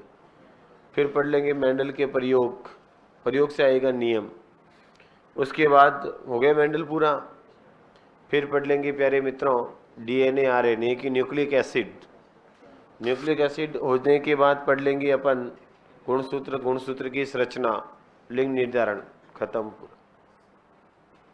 फिर पढ़ेंगे इकोलॉजी पारिस्थितिकी। फिर पढ़ लेंगे बायोटेक बायोलॉजी। फिर पढ़ लेंगे जंतु उपाद्य का आर्थिक लाभ, देखेंगे बीच में, देखेंगे तो बीच में लिख देंगे, जहाँ भी अपने मन होंगे पढ़ लेंगे। बायोलॉजी खत्म। कब होगी ये लो। सिर्फ मुझे तो एडमिशन चल रहे थे तब मैंने आराम से चला। नेक्स्ट आराम से भी, उसमें भी खूब सारे पढ़े हैं मैंने।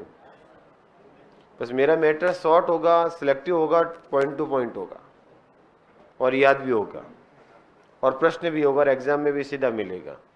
और शर्त मेरी एक ही रहेगी, याद आपको करना पड़ेगा। इसका मेरे पास कोई इलाज नहीं है।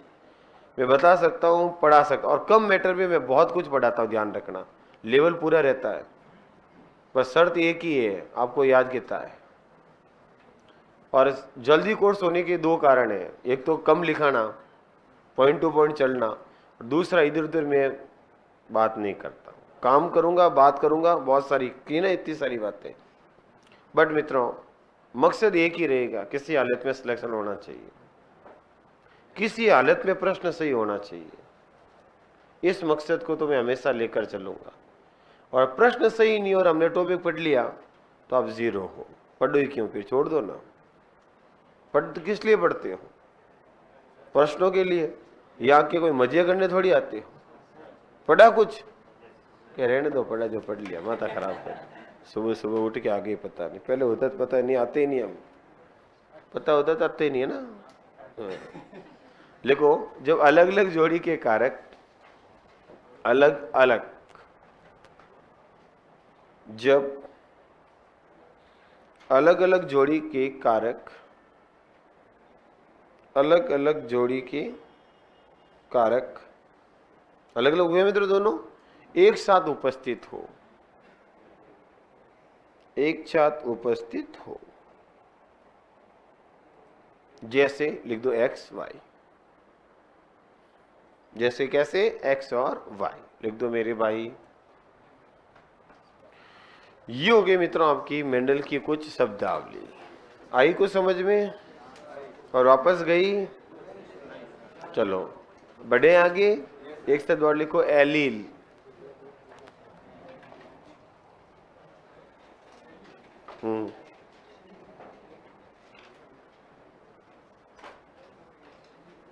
एलील, एलील शब्द किसने दिया था? बैटसन ने।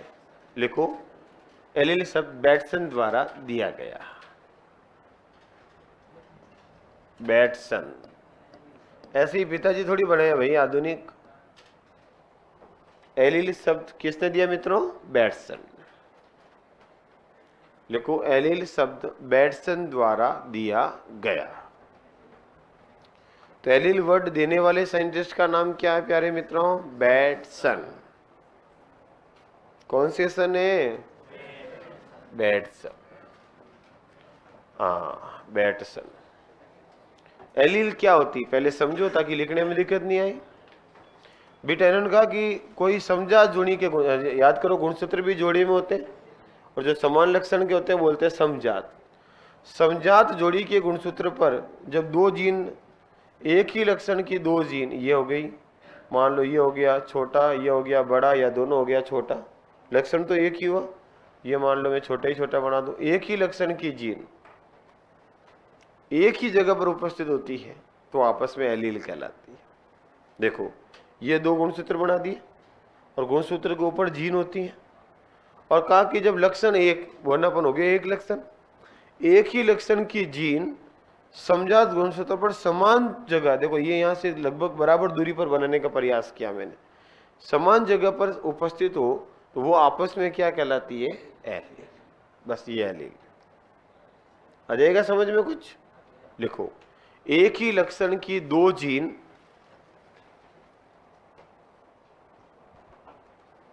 एक ही लक्षण की दो जीन समजात गुणसूत्रों पर, एक ही लक्षण की दो जीन समजात गुणसूत्रों पर, समजात गुणसूत्रों पर एक ही स्थान पर उपस्थित होती हैं। समजात गुणसूत्र पर एक ही स्थान पर उपस्थित होती है। समजात गुणसूत्र पर एक ही स्थान पर उपस्थित होती हैं, एक ही स्थान पर उपस्थित होती हैं तो इन्हें एलील कहते हैं। तो इन्हें एलील कहते हैं। क्या कहेंगे प्यारे मित्रों?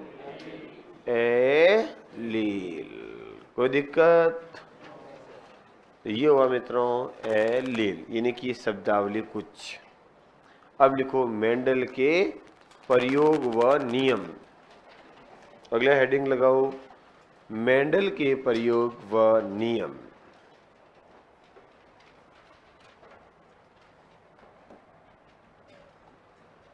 मेंडल के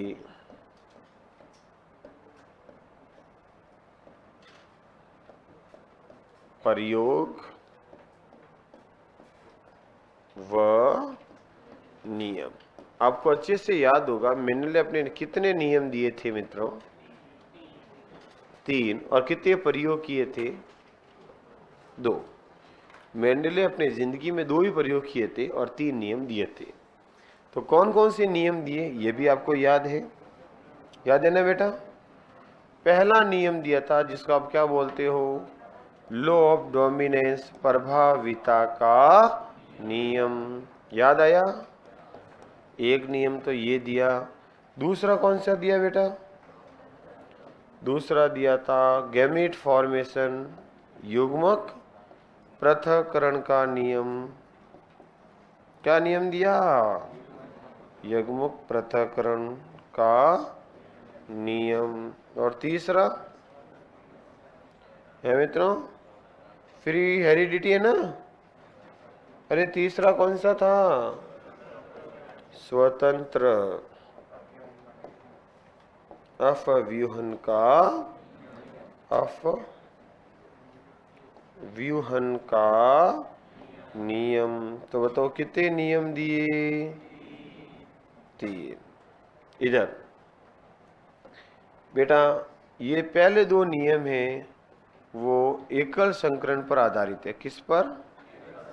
एकल संकरण पर, एकल संकरण पर क्या है मित्रों? आधारित।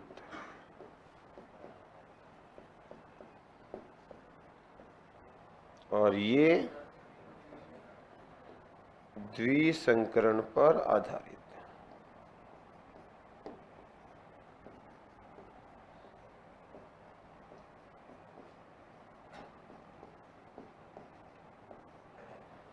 ये हो गए मित्रों आपके 3 नियम और 2 प्रयोग। इसको बोलते हैं मोनो हाइब्रिड क्रॉस,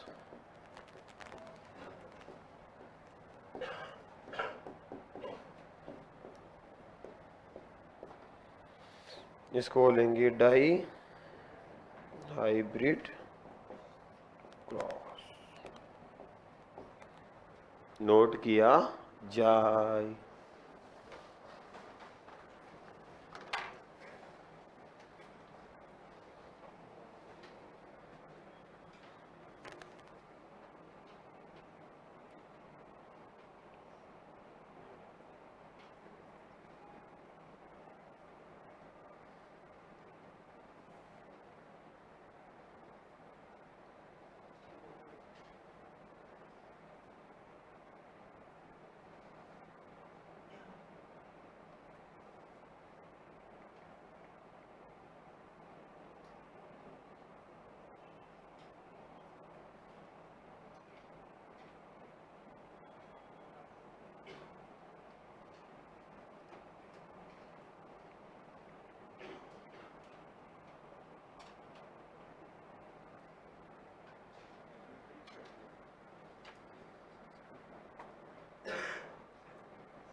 हाँ, मेंडल ने कितने नियम दिए मित्रों? कौन कौन से? प्रभाविता का नियम, युग्मक पृथक्करण का नियम, स्वतंत्र अपव्यय का नियम। सीधा प्रश्न पूछा जा सकता है निम्न में से कौन से नियम एकल संकरण पर आधारित है? कौन सा नियम एकल संकरण पर आधारित नहीं है? कौन सा नियम द्विसंकरण पर आधारित है ना? कौन सा नियम है, कौन सा प्रयोग है? कुछ भी पूछा जा सकता है पूछने वाला तो। हमें तो इसके बारे में पूरी जानकारी होनी चाहिए। तो बढ़े आगे। तो सबसे पहले लिखो मित्रों एकल संकरण प्रयोग। एक एक प्रयोग देखते हैं मेंडल का। पहला प्रयोग लिखो मोनोहाइब्रिड क्रॉस।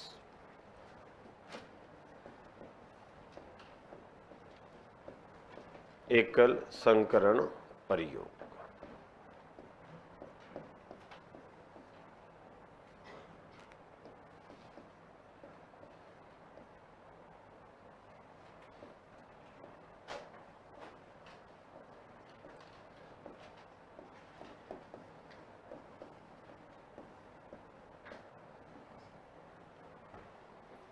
लिखो एकल संकरण प्रयोग मोनोहाइब्रिड क्रॉस। हाइब्रिड मैंने क्या लिख दिया? हाइब्रिड। पिछली बार भी गड़बड़ किया पक्का? तभी देखते हैं। हाइब्रिड करो बेटा। सॉरी शक्तिमान, ये तो सही लिखा यहाँ, तो नीचे तो सही था। इधर मित्रों हमने टॉपिक क्या पढ़ रहे हैं पता था ना? आनुवांशिकता। पिता कौन है? मेंडल। जन्म कब हुआ? 22 फरवरी 1822। मृत्यु कब हुई? 6 जनवरी 1884। प्रयोग कब दिए? 1866 में। किस में दिए थे मित्रों? जर्मन पत्रिका में। प्रकाशन पहला कब हुआ? 1866 में। दूसरी बार कब हुआ? 1900 में। किसने किया?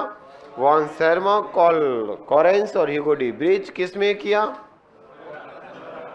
फ्लोरा नामक पत्रिका में। इसलिए इन तीनों को नव मेंडलवादी वैज्ञानिक कहते हैं। मेंडल के नियम कितने वर्ष तक छुपे रहे? 34। शब्दावली प्रयोग में ली। विपुंसन क्या होता है?